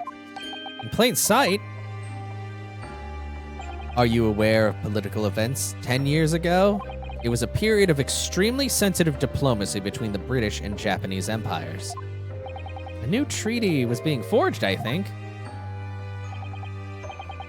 Correct. The Anglo-Japanese Treaty of Friendship and Navigation was being conducted. The leaders of both countries were deep in extensive political discussions. Which is why this particular killer's appearance in court was conducted as a closed trial. If the British had known the identity of the killer, not only would the treaty have been in jeopardy, but our two nations could very well have ended up at war. What? A war between Britain and Japan? Well, it's a treaty, man. and Things can be bad. But that would mean, oh my. You mean to say the professor was...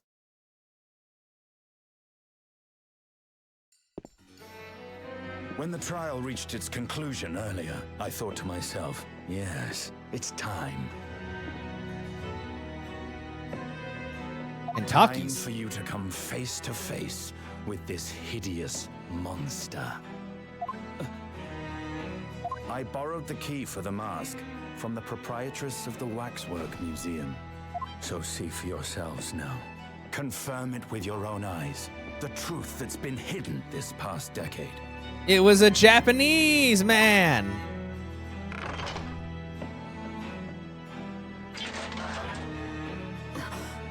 It was a Japanese man spy. That's the professor? Yes, that's him. Until now, the thought never even crossed my mind. That the mass murderer, whose crimes shook Britain as never before. Was Japanese. Uh-oh, wait a second. Was Japanese. Yeah. Wait a minute. That face. I feel as though I've seen it somewhere. It's strangely familiar. I wish I could go into the thing.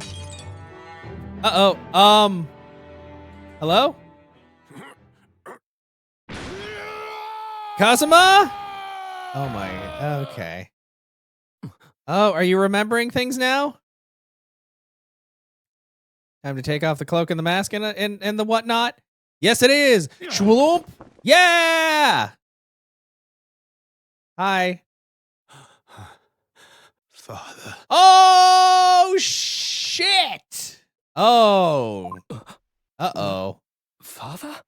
Uh-oh. Father from 10 years ago.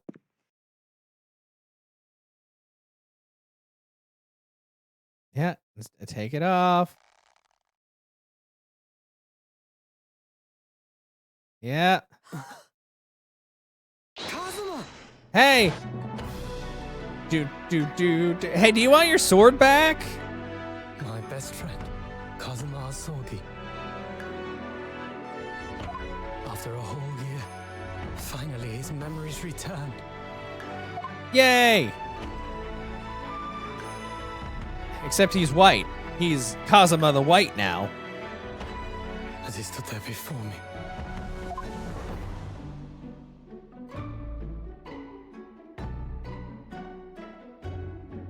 Hi. Ryunosuke. He remembers me! Yeah, that's me. I'm Defendy Man. Hello again. My friend. You see, Kazuma-sama! If there was more of this and less annoying courtroom stuff, I'd like this game more. Does that make me a bad person? It's been a very long road. Thank you. Like, the court stuff is the whole aim of the game. Thank you for guiding my friend here when I could not. But sometimes I feel like there's too much court stuff. It was an honor. Too much circle jerking. I knew you wouldn't die that easily. Kazuma. Need more cutscenes. Even Professor Layton has more cutscenes.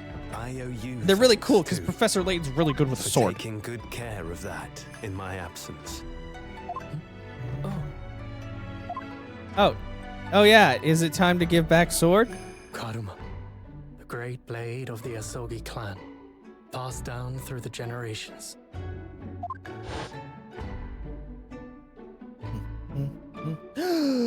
When we left Japan, this sword was at my friend's side.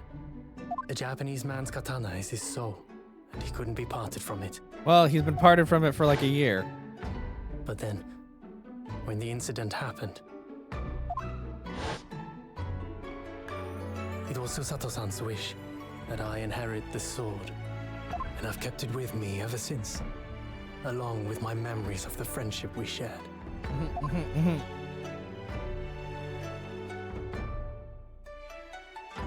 With this by my side, I always felt that you were watching over me somehow. Oh, I was. I wasn't dead. I was just amnesiac.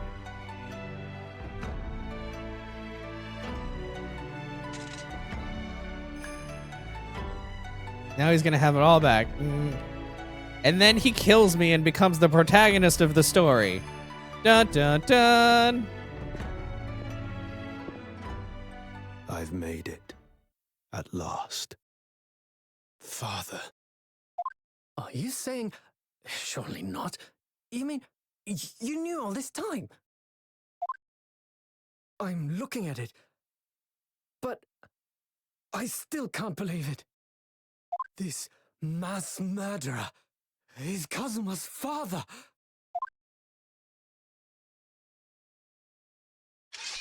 Wait. Oh, but that's the main attraction. Oh, no, but no.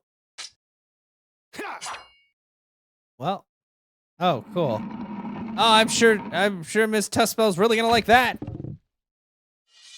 That's okay. We'll just glue it back together. Kazuma-sama.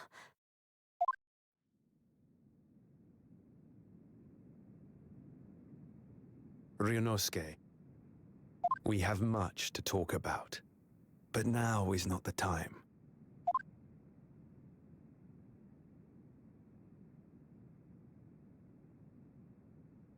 I'll be seeing you. Amnesia gave him really good English.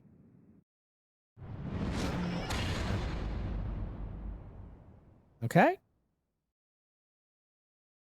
That's all Kazuma said. Before he turned and left us there in the courtroom.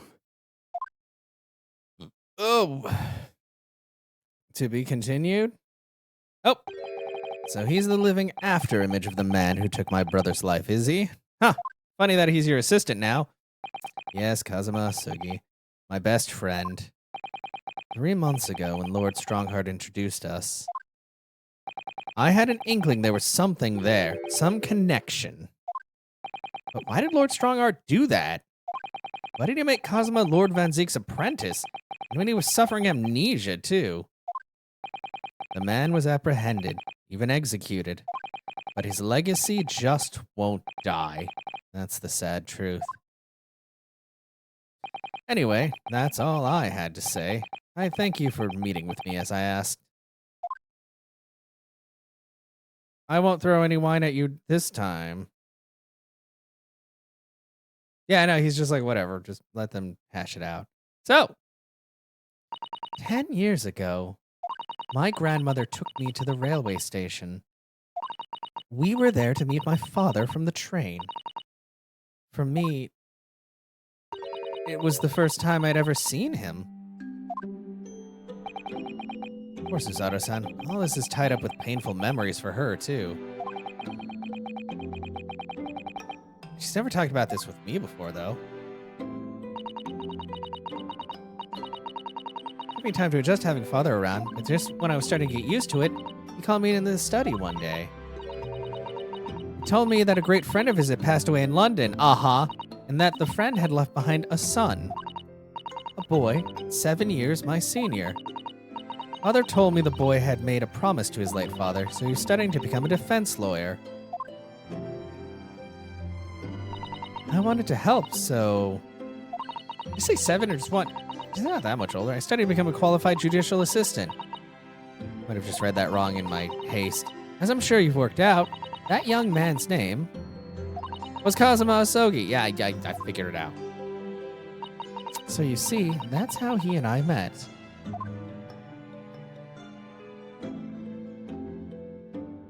For a brief moment, my great friend had returned, only to disappear again all too soon. Damn. But in that fleeting encounter, something stirred. Something that had been dormant for a long time. As if great wheels had been set in motion. Well, yeah. I could almost hear them creaking into life. In some ways, it was the end of a chapter. But in many, Funny you should say that. it was the start of a new one. Well, it's both because we're playing an Ace Attorney game, and these are split into different episodes. Okay. End. I forget it's end when it's the end of a chapter, and just to be continued when it's between.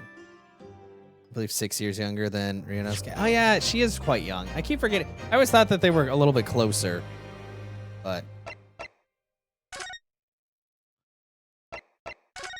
okay, that's it though. My God, good twist. Twisted karma in his last bow. Oh yeah, we made it through. We now know that Kazuma's definitely for sure alive, but now he's doing stuff with Barak, and we're gonna figure out what's going on. And Strongheart is definitely got some shit going on with him putting all these pieces into place. Yeah. Oh boy. And then we've just got 2 more episodes to go. That's all.